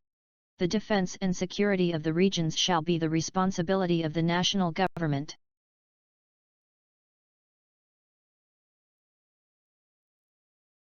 Article 11. Accountability of public officers. Section 1. Public office is a public trust. Public officers and employees must, at all times, be accountable to the people, serve them with utmost responsibility, integrity, loyalty, and efficiency, act with patriotism and justice, and lead modest lives. Section 2. The President, the Vice President, the members of the Supreme Court, the members of the Constitutional Commissions, and the Ombudsman may be removed from office on impeachment for, and conviction of, culpable violation of the Constitution, treason, bribery, graft, and corruption, other high crimes, or betrayal of public trust. All other public officers and employees may be removed from office as provided by law, but not by impeachment. Section 3. The House of Representatives shall have the exclusive power to initiate all cases of impeachment. A verified complaint for impeachment may be filed by any member of the House of Representatives or by any citizen upon a resolution or endorsement by any member thereof, which shall be included in the order of business within 10 session days, and referred to the proper committee within 3 session days thereafter. The committee, after hearing, and by a majority vote of all its members, shall submit its report to the House within 60 session days from such referral, together with the corresponding resolution. The resolution shall be calendared for consideration by the House within 10 session days from receipt thereof. A vote of at least 1/3 of all the members of the House shall be necessary either to affirm a favorable resolution with the articles of impeachment of the committee, or override its contrary resolution. The vote of each member shall be recorded. In case the verified complaint or resolution of impeachment is filed by at least 1/3 of all the members of the House, the same shall constitute the articles of impeachment, and trial by the Senate shall forthwith proceed. No impeachment proceedings shall be initiated against the same official more than once within a period of 1 year. The Senate shall have the sole power to try and decide all cases of impeachment. When sitting for that purpose, the senators shall be on oath or affirmation. When the President of the Philippines is on trial, the Chief Justice of the Supreme Court shall preside, but shall not vote. No person shall be convicted without the concurrence of 2/3 of all the members of the Senate. Judgment in cases of impeachment shall not extend further than removal from office and disqualification to hold any office under the Republic of the Philippines, but the party convicted shall nevertheless be liable and subject to prosecution, trial, and punishment, according to law. The Congress shall promulgate its rules on impeachment to effectively carry out the purpose of this section. Section 4. The present anti-graft court known as the Sandiganbayan shall continue to function and exercise its jurisdiction as now or hereafter may be provided by law. Section 5.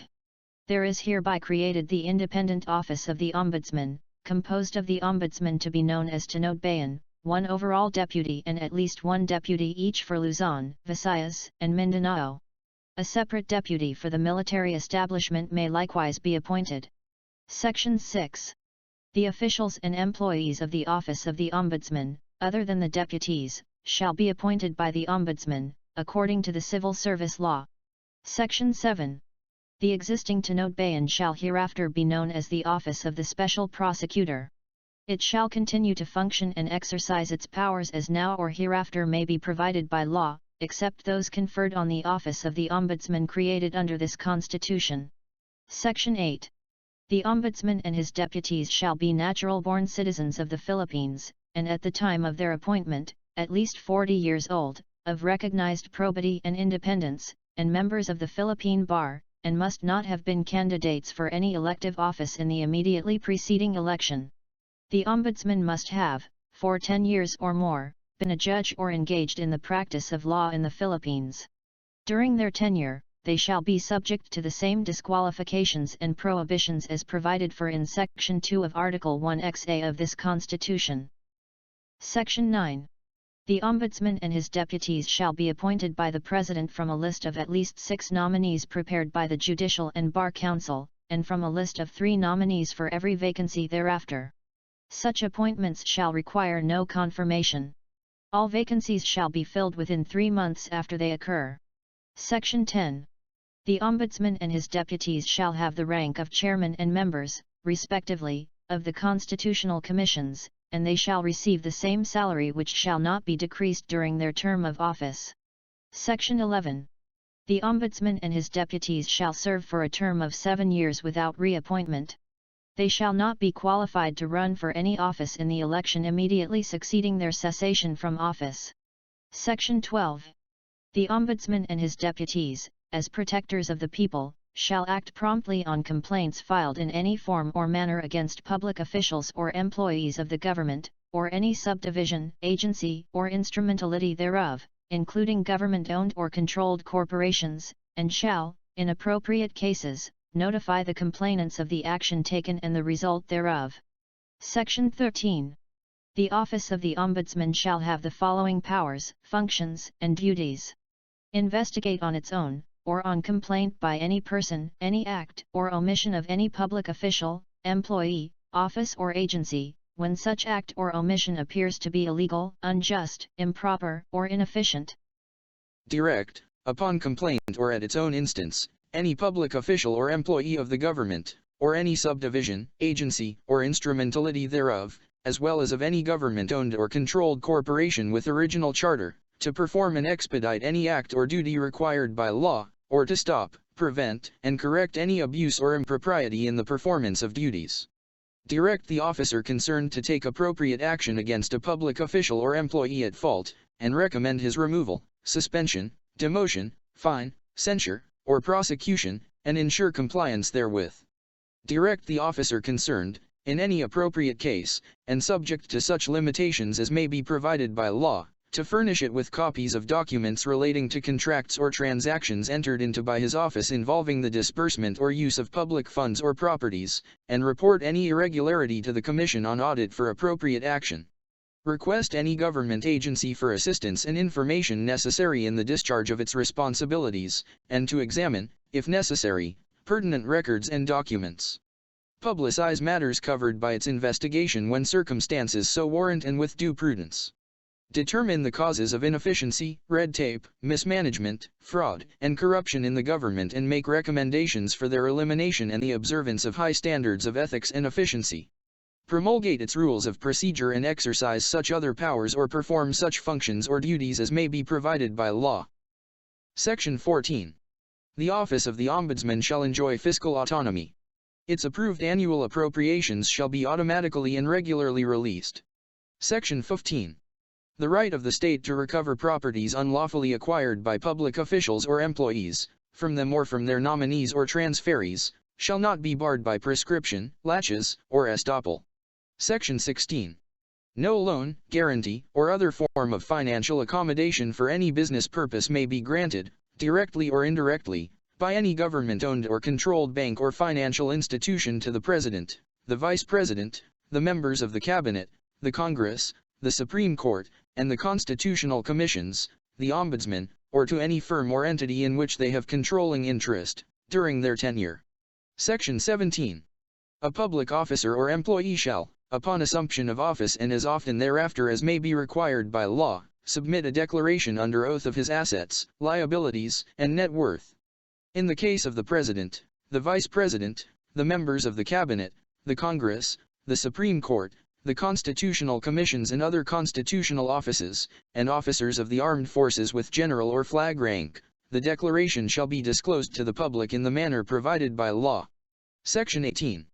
Public officers and employees owe the state and this Constitution allegiance at all times, and any public officer or employee who seeks to change his citizenship or acquire the status of an immigrant of another country during his tenure shall be dealt with by law.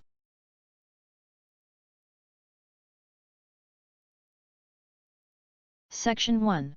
The goals of the national economy are a more equitable distribution of opportunities, income, and wealth, a sustained increase in the amount of goods and services produced by the nation for the benefit of the people, and an expanding productivity as the key to raising the quality of life for all, especially the underprivileged.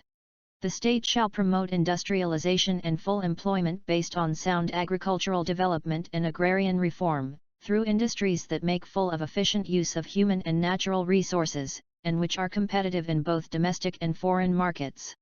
However, the state shall protect Filipino enterprises against unfair foreign competition and trade practices. In the pursuit of these goals, all sectors of the economy and all regions of the country shall be given optimum opportunity to develop. Private enterprises, including corporations, cooperatives, and similar collective organizations, shall be encouraged to broaden the base of their ownership. Section 2. All lands of the public domain, waters, minerals, coal, petroleum, and other mineral oils, all forces of potential energy, fisheries, forests, or timber, wildlife, flora and fauna, and other natural resources are owned by the state. With the exception of agricultural lands, all other natural resources shall not be alienated. The exploration, development, and utilization of natural resources shall be under the full control and supervision of the state. The state may directly undertake such activities, or it may enter into co-production, joint venture, or production sharing agreements with Filipino citizens, or corporations, or associations at least 60% of whose capital is owned by such citizens. Such agreements may be for a period not exceeding 25 years, renewable for not more than 25 years, and under such terms and conditions as may be provided by law. In cases of water rights for irrigation, water supply, fisheries, or industrial uses other than the development of water power, beneficial use may be the measure and limit of the grant. The state shall protect the nation's marine wealth in its archipelagic waters, territorial sea, and exclusive economic zone, and reserve its use and enjoyment exclusively to Filipino citizens. The Congress may, by law, allow small-scale utilization of natural resources by Filipino citizens, as well as cooperative fish farming, with priority to subsistence fishermen and fish workers in rivers, lakes, bays, and lagoons. The President may enter into agreements with foreign-owned corporations involving either technical or financial assistance for large-scale exploration, development, and utilization of minerals, petroleum, and other mineral oils according to the general terms and conditions provided by law, based on real contributions to the economic growth and general welfare of the country. In such agreements, the state shall promote the development and use of local scientific and technical resources.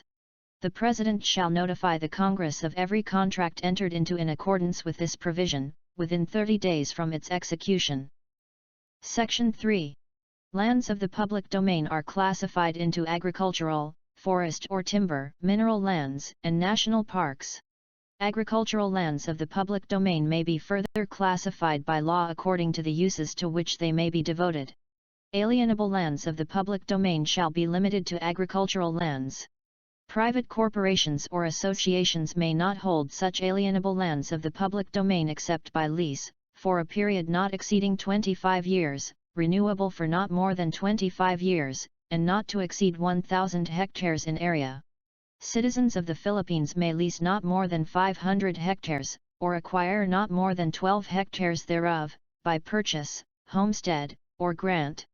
Taking into account the requirements of conservation, ecology, and development, and subject to the requirements of agrarian reform, the Congress shall determine, by law, the size of lands of the public domain which may be acquired, developed, held, or leased and the conditions therefor. Section 4. The Congress shall, as soon as possible, determine, by law, the specific limits of forest lands and national parks, marking clearly their boundaries on the ground. Thereafter, such forest lands and national parks shall be conserved and may not be increased nor diminished, except by law. The Congress shall provide for such period as it may determine, measures to prohibit logging in endangered forests and watershed areas. Section 5. The state, subject to the provisions of this Constitution and national development policies and programs, shall protect the rights of indigenous cultural communities to their ancestral lands to ensure their economic, social, and cultural well-being. The Congress may provide for the applicability of customary laws governing property rights or relations in determining the ownership and extent of ancestral domain. Section 6. The use of property bears a social function, and all economic agents shall contribute to the common good. Individuals and private groups, including corporations, cooperatives, and similar collective organizations, shall have the right to own, establish, and operate economic enterprises, subject to the duty of the state to promote distributive justice and to intervene when the common good so demands. Section 7.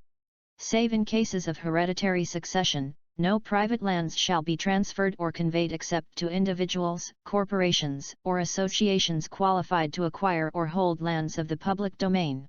Section 8. Notwithstanding the provisions of Section 7 of this article, a natural-born citizen of the Philippines who has lost his Philippine citizenship may be a transferee of private lands, subject to limitations provided by law. Section 9. The Congress may establish an independent economic and planning agency headed by the President, which shall, after consultations with the appropriate public agencies, various private sectors, and local government units, recommend to Congress, and implement continuing integrated and coordinated programs and policies for national development. Until the Congress provides otherwise, the National Economic and Development Authority shall function as the independent planning agency of the government. Section 10. The Congress shall, upon recommendation of the Economic and Planning Agency, when the national interest dictates, reserve to citizens of the Philippines or to corporations or associations at least 60% of whose capital is owned by such citizens, or such higher percentage as Congress may prescribe, certain areas of investments. The Congress shall enact measures that will encourage the formation and operation of enterprises whose capital is wholly owned by Filipinos. In the grant of rights, privileges, and concessions covering the national economy and patrimony, the state shall give preference to qualified Filipinos. The state shall regulate and exercise authority over foreign investments within its national jurisdiction and in accordance with its national goals and priorities. Section 11.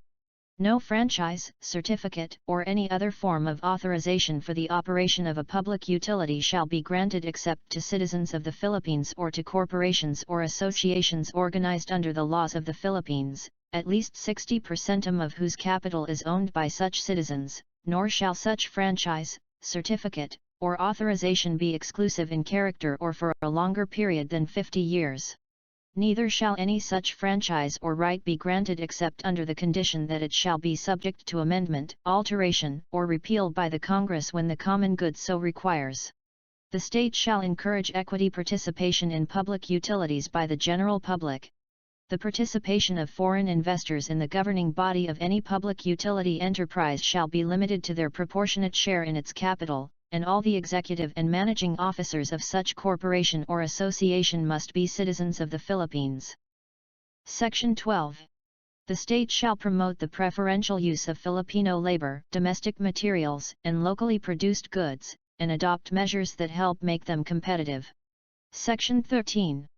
The state shall pursue a trade policy that serves the general welfare and utilizes all forms and arrangements of exchange on the basis of equality and reciprocity. Section 14. The sustained development of a reservoir of national talents consisting of Filipino scientists, entrepreneurs, professionals, managers, high-level technical manpower and skilled workers and craftsmen in all fields shall be promoted by the state. The state shall encourage appropriate technology and regulate its transfer for the national benefit. The practice of all professions in the Philippines shall be limited to Filipino citizens, save in cases prescribed by law. Section 15. The Congress shall create an agency to promote the viability and growth of cooperatives as instruments for social justice and economic development. Section 16. The Congress shall not, except by general law, provide for the formation, organization, or regulation of private corporations. Government-owned or controlled corporations may be created or established by special charters in the interest of the common good and subject to the test of economic viability. Section 17. In times of national emergency, when the public interest so requires, the state may, during the emergency and under reasonable terms prescribed by it, temporarily take over or direct the operation of any privately owned public utility or business affected with public interest.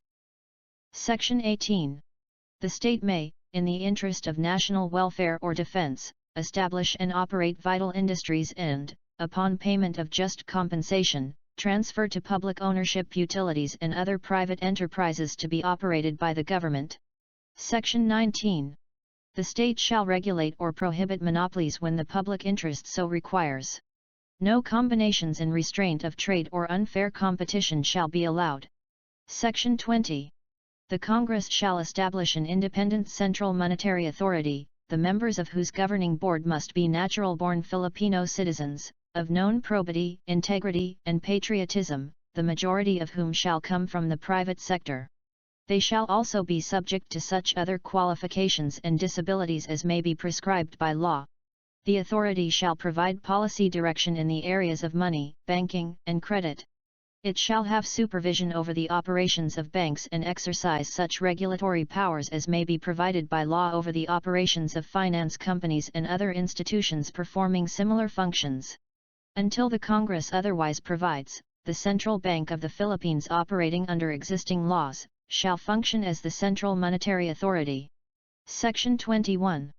Foreign loans may only be incurred in accordance with law and the regulation of the monetary authority. Information on foreign loans obtained or guaranteed by the government shall be made available to the public. Section 22. Acts which circumvent or negate any of the provisions of this article shall be considered inimical to the national interest and subject to criminal and civil sanctions, as may be provided by law.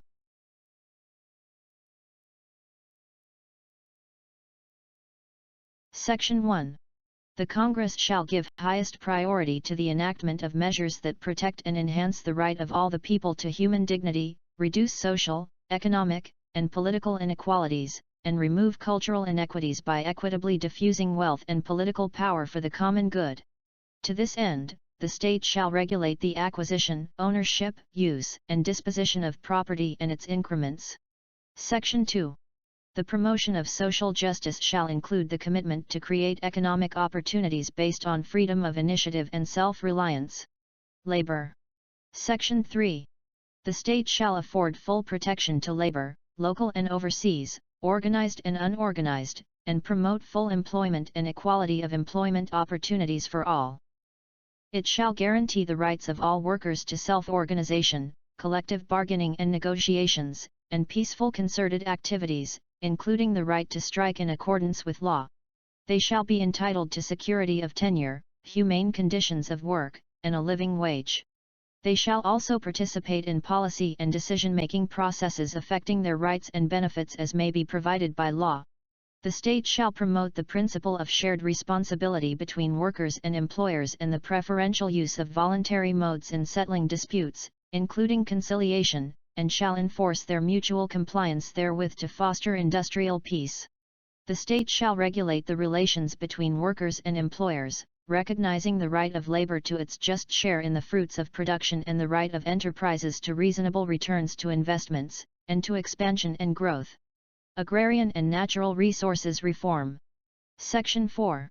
The state shall, by law, undertake an agrarian reform program founded on the right of farmers and regular farm workers who are landless, to own directly or collectively the lands they till or, in the case of other farm workers, to receive a just share of the fruits thereof. To this end, the state shall encourage and undertake the just distribution of all agricultural lands, subject to such priorities and reasonable retention limits as the Congress may prescribe, taking into account ecological, developmental, or equity considerations, and subject to the payment of just compensation. In determining retention limits, the state shall respect the right of small landowners. The state shall further provide incentives for voluntary land sharing. Section 5. The state shall recognize the right of farmers, farm workers, and landowners, as well as cooperatives, and other independent farmers' organizations to participate in the planning, organization, and management of the program, and shall provide support to agriculture through appropriate technology and research, and adequate financial, production, marketing, and other support services. Section 6. The state shall apply the principles of agrarian reform or stewardship, whenever applicable in accordance with law, in the disposition or utilization of other natural resources, including lands of the public domain under lease or concession suitable to agriculture, subject to prior rights, homestead rights of small settlers, and the rights of indigenous communities to their ancestral lands. The state may resettle landless farmers and farm workers in its own agricultural estates, which shall be distributed to them in the manner provided by law. Section 7. The state shall protect the rights of subsistence fishermen, especially of local communities, to the preferential use of the communal marine and fishing resources, both inland and offshore. It shall provide support to such fishermen through appropriate technology and research, adequate financial, production, and marketing assistance, and other services. The state shall also protect, develop, and conserve such resources. The protection shall extend to offshore fishing grounds of subsistence fishermen against foreign intrusion. Fish workers shall receive a just share from their labor in the utilization of marine and fishing resources. Section 8. The state shall provide incentives to landowners to invest the proceeds of the agrarian reform program to promote industrialization, employment creation, and privatization of public sector enterprises. Financial instruments used as payment for their lands shall be honored as equity in enterprises of their choice. Urban land reform and housing. Section 9. The state shall, by law, and for the common good, undertake, in cooperation with the private sector, a continuing program of urban land reform and housing which will make available at affordable cost, decent housing and basic services to underprivileged and homeless citizens in urban centers and resettlement areas. It shall also promote adequate employment opportunities to such citizens. In the implementation of such program, the state shall respect the rights of small property owners. Section 10. Urban or rural poor dwellers shall not be evicted nor their dwelling demolished, except in accordance with law and in a just and humane manner. No resettlement of urban or rural dwellers shall be undertaken without adequate consultation with them and the communities where they are to be relocated. Health. Section 11. The state shall adopt an integrated and comprehensive approach to health development which shall endeavor to make essential goods, health, and other social services available to all the people at affordable cost. There shall be priority for the needs of the underprivileged, sick, elderly, disabled, women, and children. The state shall endeavor to provide free medical care to paupers. Section 12. The state shall establish and maintain an effective food and drug regulatory system and undertake appropriate health, manpower development, and research, responsive to the country's health needs and problems. Section 13. The state shall establish a special agency for disabled person for their rehabilitation, self-development, and self-reliance, and their integration into the mainstream of society. Women. Section 14. The state shall protect working women by providing safe and healthful working conditions, taking into account their maternal functions, and such facilities and opportunities that will enhance their welfare and enable them to realize their full potential in the service of the nation. Role and rights of people's organizations. Section 15. The state shall respect the role of independent people's organizations to enable the people to pursue and protect, within the democratic framework, their legitimate and collective interests and aspirations through peaceful and lawful means. People's organizations are bona fide associations of citizens with demonstrated capacity to promote the public interest and with identifiable leadership, membership, and structure. Section 16. The right of the people and their organizations to effective and reasonable participation at all levels of social, political, and economic decision-making shall not be abridged. The state shall, by law, facilitate the establishment of adequate consultation mechanisms. Human rights. Section 17. There is hereby created an independent office called the Commission on Human Rights. The Commission shall be composed of a chairman and 4 members who must be natural-born citizens of the Philippines and a majority of whom shall be members of the bar. The term of office and other qualifications and disabilities of the members of the Commission shall be provided by law. Until this Commission is constituted, the existing Presidential Committee on Human Rights shall continue to exercise its present functions and powers. The approved annual appropriations of the Commission shall be automatically and regularly released. Section 18. The Commission on Human Rights shall have the following powers and functions. Investigate, on its own or on complaint by any party, all forms of human rights violations involving civil and political rights.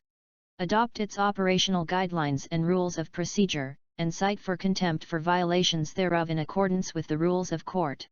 Provide appropriate legal measures for the protection of human rights of all persons within the Philippines, as well as Filipinos residing abroad, and provide for preventive measures and legal aid services to the underprivileged whose human rights have been violated or need protection. Exercise visitatorial powers over jails, prisons, or detention facilities. Establish a continuing program of research, education, and information to enhance respect for the primacy of human rights. Recommend to Congress effective measures to promote human rights and to provide for compensation to victims of violations of human rights, or their families. Monitor the Philippine government's compliance with international treaty obligations on human rights. Grant immunity from prosecution to any person whose testimony or whose possession of documents or other evidence is necessary or convenient to determine the truth in any investigation conducted by it or under its authority. Request the assistance of any department, bureau, office, or agency in the performance of its functions, appoint its officers and employees in accordance with law, and perform such other duties and functions as may be provided by law. Section 19. The Congress may provide for other cases of violations of human rights that should fall within the authority of the Commission, taking into account its recommendations.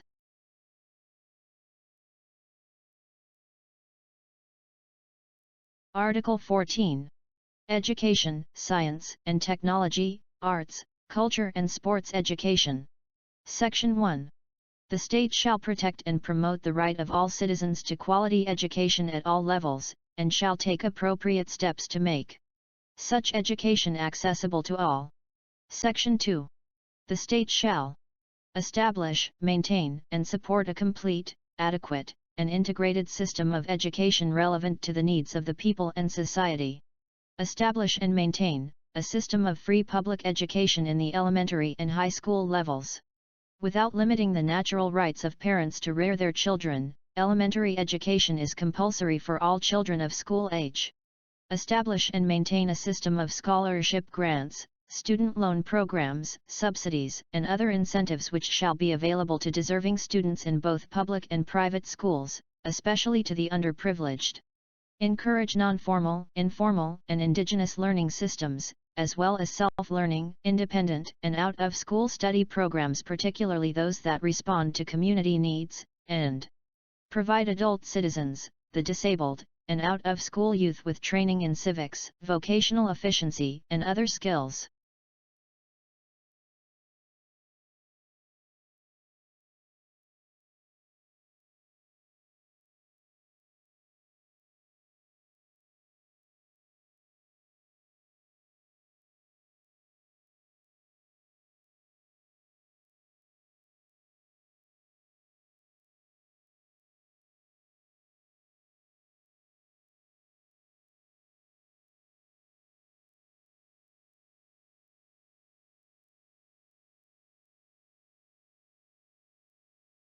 (1987) Constitution of the Republic of the Philippines.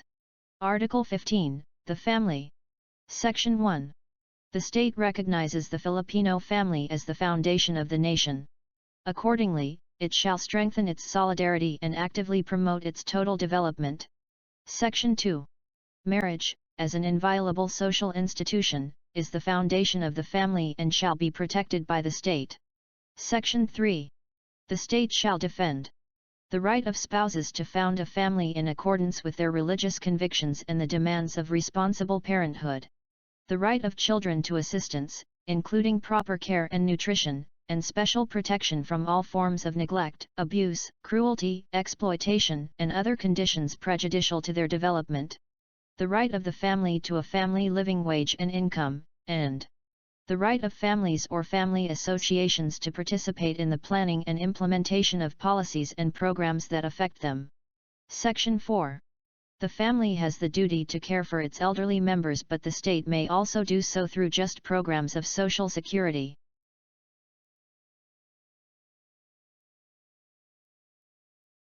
Article 16, General Provisions. Section 1.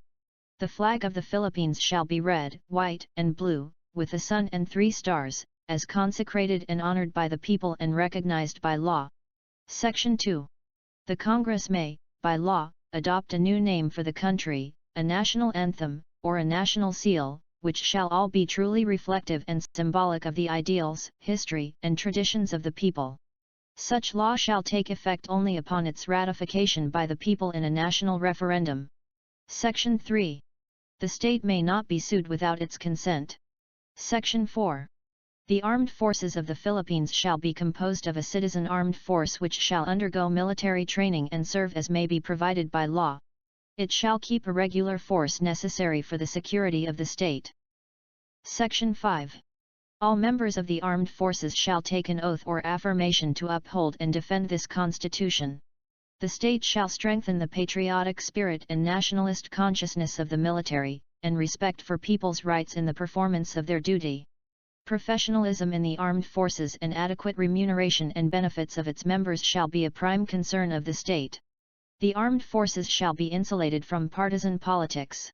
No member of the military shall engage, directly or indirectly, in any partisan political activity, except to vote.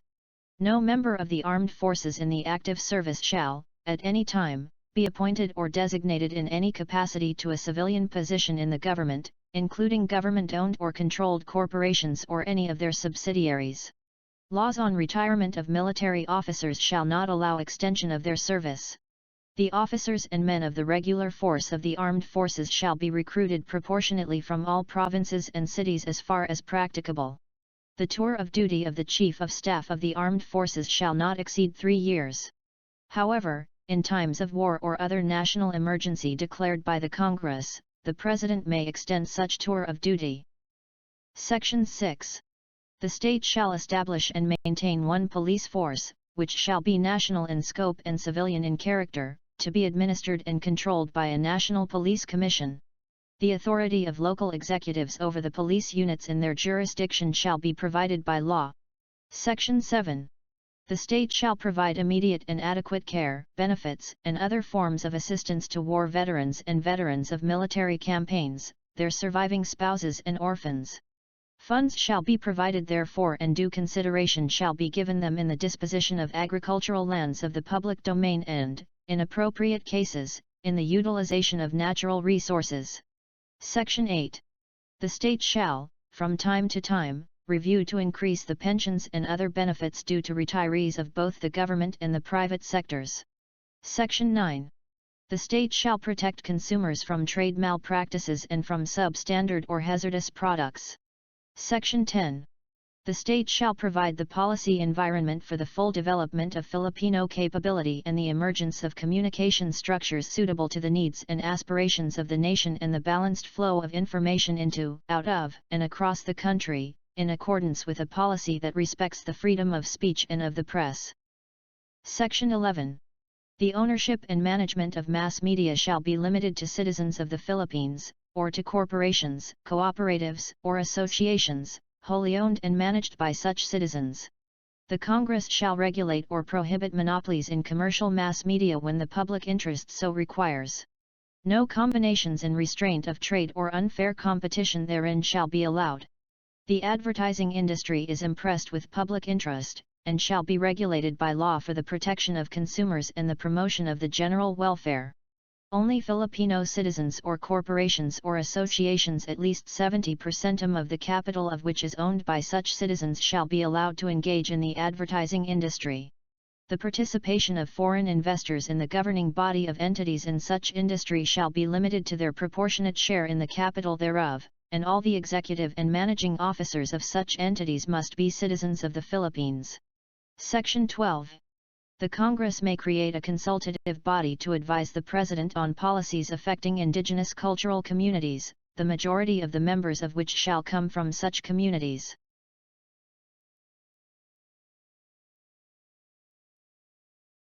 Article 17, Amendments or Revisions. Section 1. Any amendment to, or revision of, this Constitution may be proposed by the Congress, upon a vote of 3/4 of all its members, or a constitutional convention. Section 2. Amendments to this Constitution may likewise be directly proposed by the people through initiative upon a petition of at least 12% of the total number of registered voters, of which every legislative district must be represented by at least 3% of the registered voters therein. No amendment under this section shall be authorized within 5 years following the ratification of this Constitution, nor oftener than once every 5 years thereafter. The Congress shall provide for the implementation of the exercise of this right. Section 3. The Congress may, by a vote of 2/3 of all its members, call a constitutional convention, or by a majority vote of all its members, submit to the electorate the question of calling such a convention. Section 4. Any amendment to, or revision of, this Constitution under Section 1 hereof shall be valid when ratified by a majority of the votes cast in a plebiscite, which shall be held not earlier than 60 days nor later than 90 days after the approval of such amendment or revision. Any amendment under Section 2 hereof shall be valid when ratified by a majority of the votes cast in a plebiscite, which shall be held not earlier than 60 days nor later than 90 days after the certification by the Commission on Elections of the sufficiency of the petition.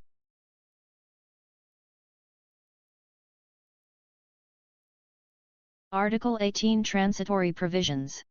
Section 1. The first elections of members of the Congress under this Constitution shall be held on the second Monday of May, 1987.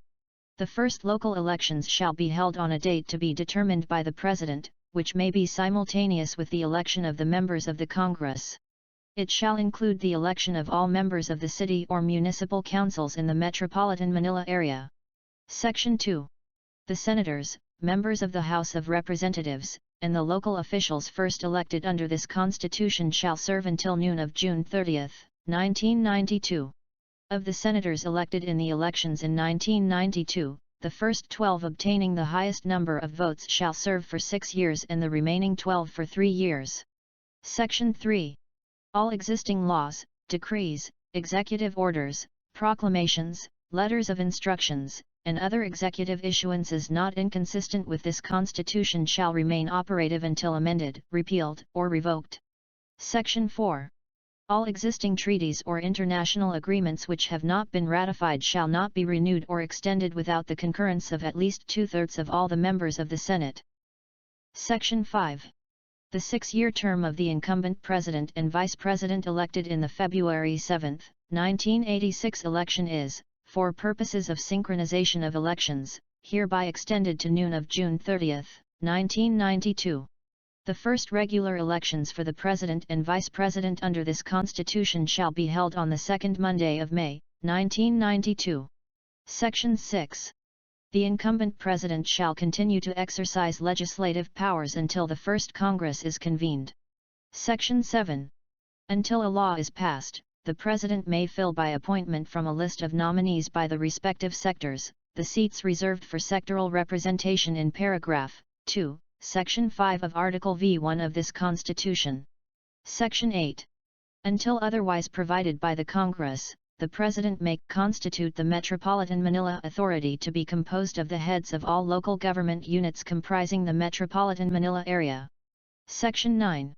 A sub-province shall continue to exist and operate until it is converted into a regular province or until its component municipalities are reverted to the mother province. Section 10.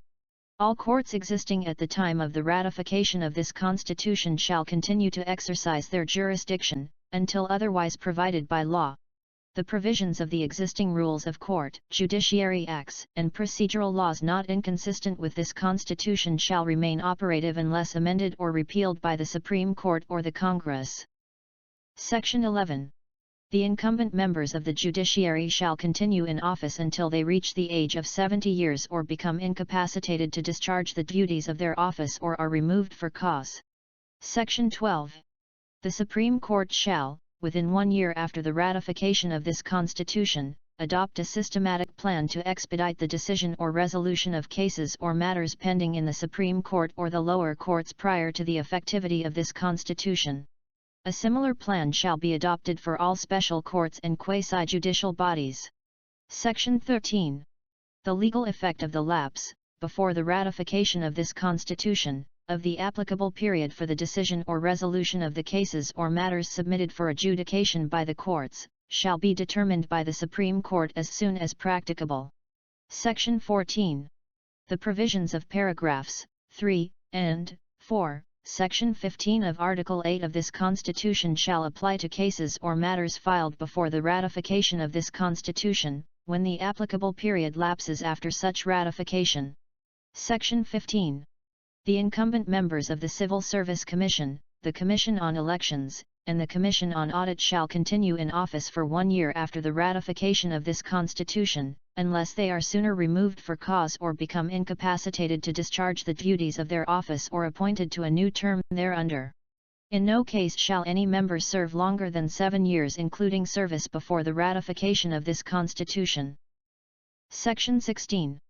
Career civil service employees separated from the service not for cause but as a result of the reorganization pursuant to Proclamation No. 3 dated March 25, 1986 and the reorganization following the ratification of this Constitution shall be entitled to appropriate separation pay and to retirement and other benefits accruing to them under the laws of general application in force at the time of their separation.